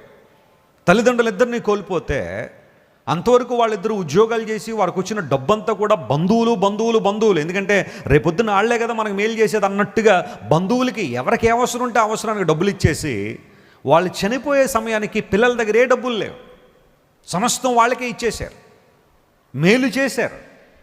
అయితే వాళ్ళిద్దరూ చనిపోయిన తర్వాత ఇప్పుడు బంధువులందరూ వచ్చి ఏమన్నారో తెలుసా, మీ నాన్న మాకు ఎంత డబ్బులు ఇవ్వాలి, మీ అమ్మ మా దగ్గర ఇన్ని డబ్బులు తీసుకుంది, అలా అనడంలో వాళ్ళ ఉద్దేశం ఉంటుంది తెలుసా. వాళ్ళిద్దరూ చనిపోయినప్పుడు ఇద్దరు ఉద్యోగస్తులు కదా, ఇప్పుడు వాళ్ళకి ఏవో బెనిఫిట్స్ వస్తాయి, వాటి మీద కూడా కన్నేసారు వాళ్ళు. ఎంత దౌర్భాగ్యమైన పరిస్థితి అండి. వాటి మీద కూడా కన్నేసి ప్రామిసరీ నోట్లన్నీ కూడా తప్పుడు ప్రామిసరీ నోట్లు సృష్టించేసి వాటిని తీసుకొచ్చి, ఇదిగో మీ నాన్న మాకు ఇన్ని లక్షలు అప్పు ఉన్నాడు, తీసుకుంది వాస్తవానికి వాళ్ళు, బెనిఫిట్ అయింది వాళ్ళు, ఆఖరికి మరలా అవన్నీ వాళ్ళ నాన్న మీద పెట్టి, మీ నాన్న మా దగ్గర ఎంత అప్పు తీసుకున్నాడు, మీ నాన్నకు వచ్చే బెనిఫిట్స్ అన్నింటిలో కూడా ఈ అప్పులు తీర్చాల్సిందే అని పట్టుబట్టి ఆ బిడ్డల్ని ఇబ్బంది పెడతా ఉంటే వాళ్ళిద్దరు రాజమండ్రి వచ్చి ఏడుస్తుంటే ప్రియులారా చాలా బాధ అనిపించింది. ఎన్ని కుటుంబాలు ఇలా నలిగిపోతున్నాయి, ఎన్ని కుటుంబాలలో ఇబ్బందులు పాలైపోతున్నాయి. జాగ్రత్త సుమ, నీకు తెలిసి ఎవరైనా ఇబ్బంది పెడుతున్నావా? నీకు రానిది లేదా నీకు చెందనిది కావాలని ఇబ్బంది పెడుతున్నావా? ఆ బిడ్డలు ఏడవలేక ఇంకా కన్నీళ్లు లేక ఏడ్చి కన్నీళ్ళు లేక అయిపోయిన పరిస్థితి వాళ్ళది. మేలు పొందిన వారే ఇలా ఎదురు తిరుగుతారని ఎప్పుడు అనుకోలేదండి అని వాళ్ళు చెబుతుంటే చాలా బాధ అనిపించింది. అయితే ప్రియ దేవుని బిడ్డ, నమ్ము, అలాంటి స్థితిలో కనుక నీవు ఉంటే ట్రస్ట్ యువర్ గాడ్, నీ దేవుణ్ణి విశ్వసించు, ఆయన గట్టిగా పట్టుకో. యాకోబు దేవుణ్ణి మర్చిపోలేదు, దేవుని గట్టిగా పట్టుకున్నాడు. దేవుడు అతనికి తోడై ఉన్నాడు కాబట్టి, ఒట్టి చేతులతో పంపడానికి దేవుడికి ఇష్టం లేదు కాబట్టి యాకోబును ఆశీర్వదించి పంపించాడు. ఒక్క చేతికరతో యొర్దాను దాటాడు, 2 గుంపులుగా దేవుడు చేశాడు. దేవుడు నమ్మను స్తోత్రం. ఒకవేళ ఈరోజు నీ జీవితంలో ఒక చేతికర అనుభవం ఉందేమో, నీ స్థితి కొద్దిగా ఉందని బాధపడుతున్నావేమో. ఆనాడు యాకోబును 2 గుంపులు చేసిన దేవుడు, విస్తారంగా దీవించిన దేవుడు, నిన్ను కూడా దీవించడానికి ఆయన ఇష్టపడుతున్నాడు. యాకోబు జీవితంలో దేవుడు ఉపకారం చేశాడు కాబట్టే యాకోబు మరలా తిరిగి రాగలిగాడు, దేవుని కృపలో వర్ధిల్లగలిగాడు. మరొక వ్యక్తిని కూడా మీకు పరిచయం చేస్తారు లేఖనాలను చూడండి. ఈసారి జాషువా చాప్టర్ 2:14 చదువుదాం. యెహోషువ గ్రంథము 2వ అధ్యాయం 14వ వచనంలో ఒక సందర్భాన్ని బైబిల్లో మనం చూస్తున్నాం. The book of Jashuva chapter 2:14. అందుకు ఆ మనుష్యులు ఆమెతో, నీవు మా సంగతి వెల్లడి చేయని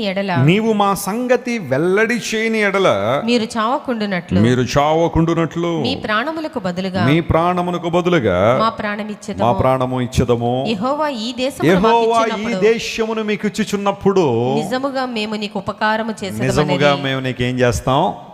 స్తోత్రం చెప్పండి ఒకసారి. ఎవరు ఈ మాట చెబుతున్నారంటే, యెరికో పట్టణాన్ని వేగు చూడ్డానికి పంపబడిన 2 వ్యక్తులు. వారిద్దరూ కూడా రాహాబు అనే ఒక ఆమెకి ఇస్తున్న వాగ్దానం ఇదే, నిజముగా నీకేం చేస్తాం? మేము ఉపకారం చేస్తాం. వి ప్రామిస్ యూ, వాగ్దానం చేస్తున్నాం దేవుని పక్షంగా.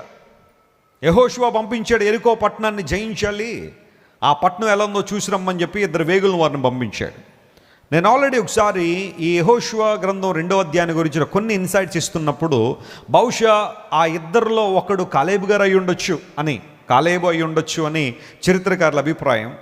అయితే 2 వేగులు వారు యెరికో పట్టణాన్ని చూడడానికి వెళ్ళినప్పుడు ఆ పట్టణ ప్రాకారం మీద రాహాబు అనే ఒక వేశ్య ఒక ఇల్లు కట్టుకుని ఉంది. ఎప్పుడైతే వీరు ఇశ్రాయేలు ప్రజలు లేదా వేగు చూడడానికి వచ్చారని ఎప్పుడైతే ఆమెకు తెలిసిందో, ఆమె వాళ్ళిద్దరిని కూడా ఇంట్లో దాచిపెట్టింది. ఈ లోపల సైనికులు రావడం, ఎవరైనా మీ ఇంట్లో ఉన్నారమ్మా అంటే ఎవరు లేరు అనడం, ఎవరు వచ్చారని మాకు వర్తమానం వచ్చిందంటే, వచ్చిన మాట వాస్తవమే కానీ ఆల్రెడీ వెళ్ళిపోయారు సార్, మీరు ఆ కొండల వైపు కనుక ఇటువైపు కనుక వెళ్తే వారు కనబడతారని చెప్పి వారిని పంపించేసింది. కొంతమంది అంటూ ఉంటారు, రాహాబు ఇక్కడ అబద్ధం ఆడింది కదండి, అబద్ధం ఆడడం దేవుని చిత్తమా అని కొంతమంది అడుగుండొచ్చు. కానీ దేవుని సంకల్పాన్ని నెరవేర్చడానికి ఆమె నిర్ణయించుకుంది కాబట్టి, ఒక హైయర్ అథారిటీకి ఒబే అవ్వాలని ఆమె నిర్ణయించుకుంది కాబట్టి, ఈ పరిస్థితి ఏదైతే ఉందో అది అనుమతించబడింది అని కొంతమంది చరిత్రకారులు లేదా బైబిల్ కామెంటేటర్స్ యొక్క అభిప్రాయం. అంటే దేవుని చిత్తం నెరవేర్చడంలో, దేవుని ప్రణాళిక నెరవేర్చడంలో ఆమె నిమగ్నురాలైంది కాబట్టి ఈ విషయాన్ని దేవుడు అనుమతించాడని. ఆ సందర్భంలో ప్రియులారా, ఎప్పుడైతే వారు ఆ ప్రాంతం అంతా చూసి లేదా ఆ ఇంట్లోంచి వెళ్ళిపోతున్నప్పుడు రాహాబు అడిగింది, అయ్యా మీ గురించి మాకు తెలుసు, మీ గురించి వింటున్నప్పుడు మా గుండెలు కరిగిపోతున్నాయి, మీ దేవుడు ఎంత గొప్పవాడో మాకు తెలిసింది, ఆయన ఎర్ర సముద్రాన్ని ఎలా పాయలు చేశాడో మాకు తెలిసింది, ఎలాంటి అద్భుతాలు మీ జీవితంలో చేశాడో మాకు తెలిసింది. ఈ రోజు కాకపోతే రేపైనా మీరు యెరికో పట్టణం మీదకి వస్తారు, యెరికో పట్టణం నాశనం అయిపోద్ది.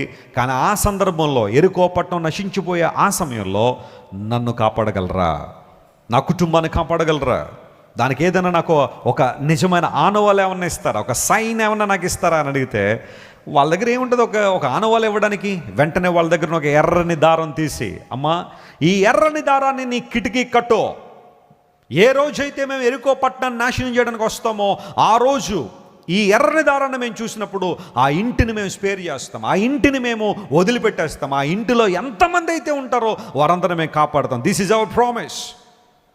నీ మీదకు ఉగ్రత రాకుండా, నీ మీదకు కీడు రాకుండా, నీ మీదకు నాశనం రాకుండా ఈ ఎర్రని దారం నీకు ఉపయోగపడుతుంది. టై ఇట్, ఈ ఎర్రని దారాన్ని కట్టో అని వాళ్ళు ఇచ్చి వెళ్ళి ఉపకారం చేస్తామని వాగ్దానం చేశారు. ఆ తర్వాత యెహోషువ దగ్గరికి వెళ్ళిన తర్వాత ఈ విషయం అంతా చెప్పిన తర్వాత మీరు జాగ్రత్తగా ఇంటికి వెళ్ళిన తర్వాత యెహోషువ గ్రంథం 6వ అధ్యాయం చదివితే ద కాంక్వెస్ట్ ఆఫ్ జెరికో అక్కడ రాయబడి ఉంటుంది. ఎరికో పట్టణం ఏ విధంగా స్వాధీనం చేసుకున్నారో, ఏ విధంగా వారు గెలిచారో. అలా గెలిచినప్పుడు యెహోషువ అన్నాడు ఎరికో పట్టణాన్ని మొత్తం తగులుబెట్టేసేయండి అన్నప్పుడు ఆ సందర్భంలో రాహాబుని జ్ఞాపకం చేసుకున్నారు. మనం వాగ్దానం చేశాం కదా, ఉపకారం చేస్తామని మాట ఇచ్చాం కదా, అందును బట్టి ఏ ఇంటికైతే ఎర్రని దారం ఉంటుందో ఆ ఇంటిని వదిలిపెట్టేసేయండి అనగానే రాహాబు ఆమె కుటుంబీకుల్లో ఆ రోజు రక్షణ పొందారు. దేవుని నామమున స్తోత్రం కలుగునుగాక. ఆ ఎర్రని దారము వాళ్ళని ఏం చేసింది చెప్పండి? రక్షించింది, కాపాడింది. ఉపకారం చేస్తామని వాగ్దానం చేశారు వేగుల వారు. సమయం రాగానే వాళ్ళు దేవుని పక్షంగా రాహాబుకి ఏం చేశారు చెప్పండి? ఉపకారం. ఒక వేశ్యగా తన శరీరం నమ్ముకుని బ్రతికే రాహాబు ఎంతవరకు దీవించబడింది అంటే ఆమె క్రీస్తు ప్రభు యొక్క వంశావళిలో ఆమె పేరు చేర్చుకునబడే విధంగా, యేసు క్రీస్తు ప్రభు వంశావళిలో రాహాబు ప్రస్తావన వచ్చే విధంగా దేవుడు ఆమెను ఆశీర్వదించినట్టుగా లేఖనాల్లో మనం చూసాం. బైబిల్ ఆ రోజు ఈ రోజు ఏ రోజైనా చెబుతున్న ఒక మాట ఏంటంటే, నీ గతం ఎంత భయంకరమైంది అన్నప్పటికీ కూడా నువ్వు నీ గత జీవితాన్ని బట్టి కృంగిపోవాల్సిన అవసరం లేదు. నీ పాస్ట్ లైఫ్ ఎంత డార్క్ అయినప్పటికీ కూడా, లేదా నువ్వు ఎన్ని అనాలోచితమైన నిర్ణయాలు తీసుకుని గత జీవితాన్ని అంతా కూడా అధ్వాన్నంగా నువ్వు మార్చుకున్నప్పటికీ కూడా, the moment when you come to Christ, యేసు క్రీస్తు ప్రభువుతో నువ్వు వచ్చినప్పుడు లేఖనం సెలవిస్తూ ఉంది, నీ జీవితం దేవుడు ఏం చేశారట? ఆయన నూతన సృష్టిగా మార్చాడు. పాతవన్నీ ఏమైపోయినాయి? గతించిపోయి సమస్తము నూతనపరచబడ్డాయి. ఇంకా నీ గత జీవితం నేను వెంటాడుతుందా?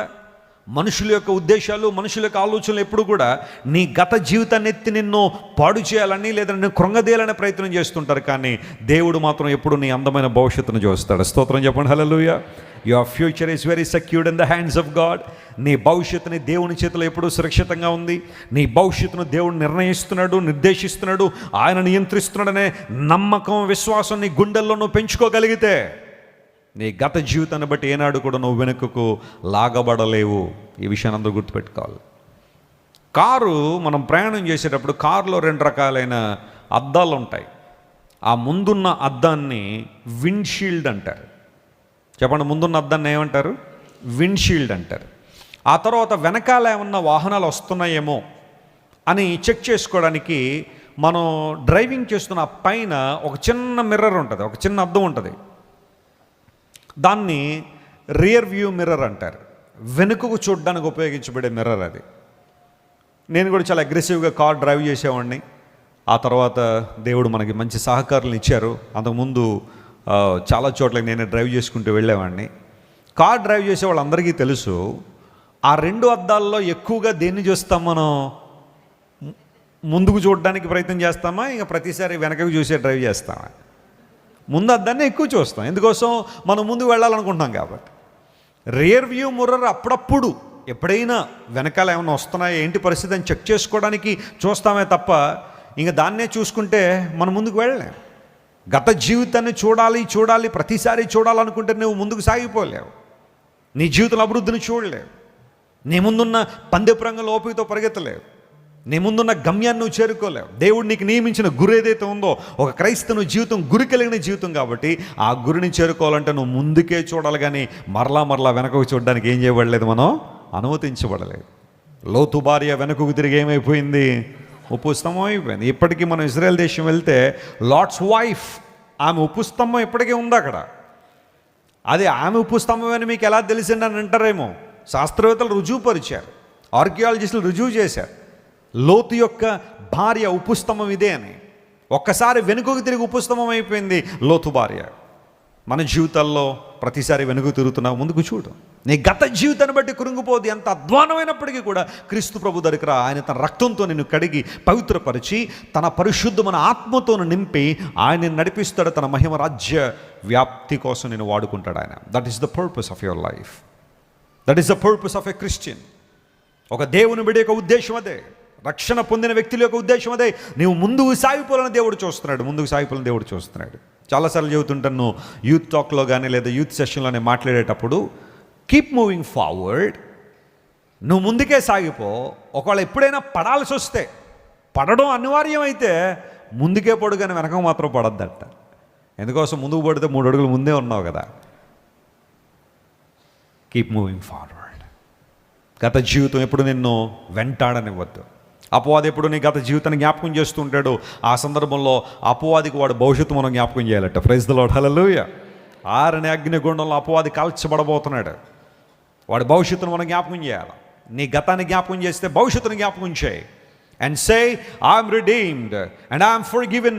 దేవుడు నన్ను రక్షించాడు, ఆయన నన్ను క్షమించాడు, ఆయన నన్ను విడుదల చేశాడు, నేను దేవుని బిడ్డనని మనకు మనం చెప్పుకోవడం ద్వారా నూతన స్ఫూర్తిని పొందుకుని ప్రభు కృపలో మనం వర్ధిల్లుతాం. రాహాబు జీవితం భయంకరమైన జీవితమే. ఆమెను చూసిన ఏ ఒక్కరైనా రేపొద్దున బహుశా రాహాబుని ఎవరైనా పరలోకంలో చూస్తే అమ్మ మీరు కూడా వచ్చారా అంటారేమో చాలామంది. ఎస్, దేవుడు తన నీతితో నన్ను నింపాడు గనుక నేను కూడా దేవుని రాజ్యంలో ఉండగలిగాను. నీ గత జీవితం దేవుడు కడిగి పవిత్రపరుస్తాడు. ఆయన యేసుక్రీస్తు ప్రభు రక్తం, ఆ ఎర్రని దారము యేసు రక్తానికి సాదృశ్యం. నీ ఇంటికి యేసు రక్తం, నీ జీవితానికి యేసయ్య రక్తాన్ని పూసుకున్నప్పుడు, లేదా యేసుక్రీస్తు ప్రభు రక్తంతో నువ్వు కడగబడినప్పుడు ఆ రక్తమే నేను ఉగ్రత నుండి కాపాడేది. దేవుని నామమున స్తోత్రం కలుగును గాక. It is not your education that will save you from the wrath of God.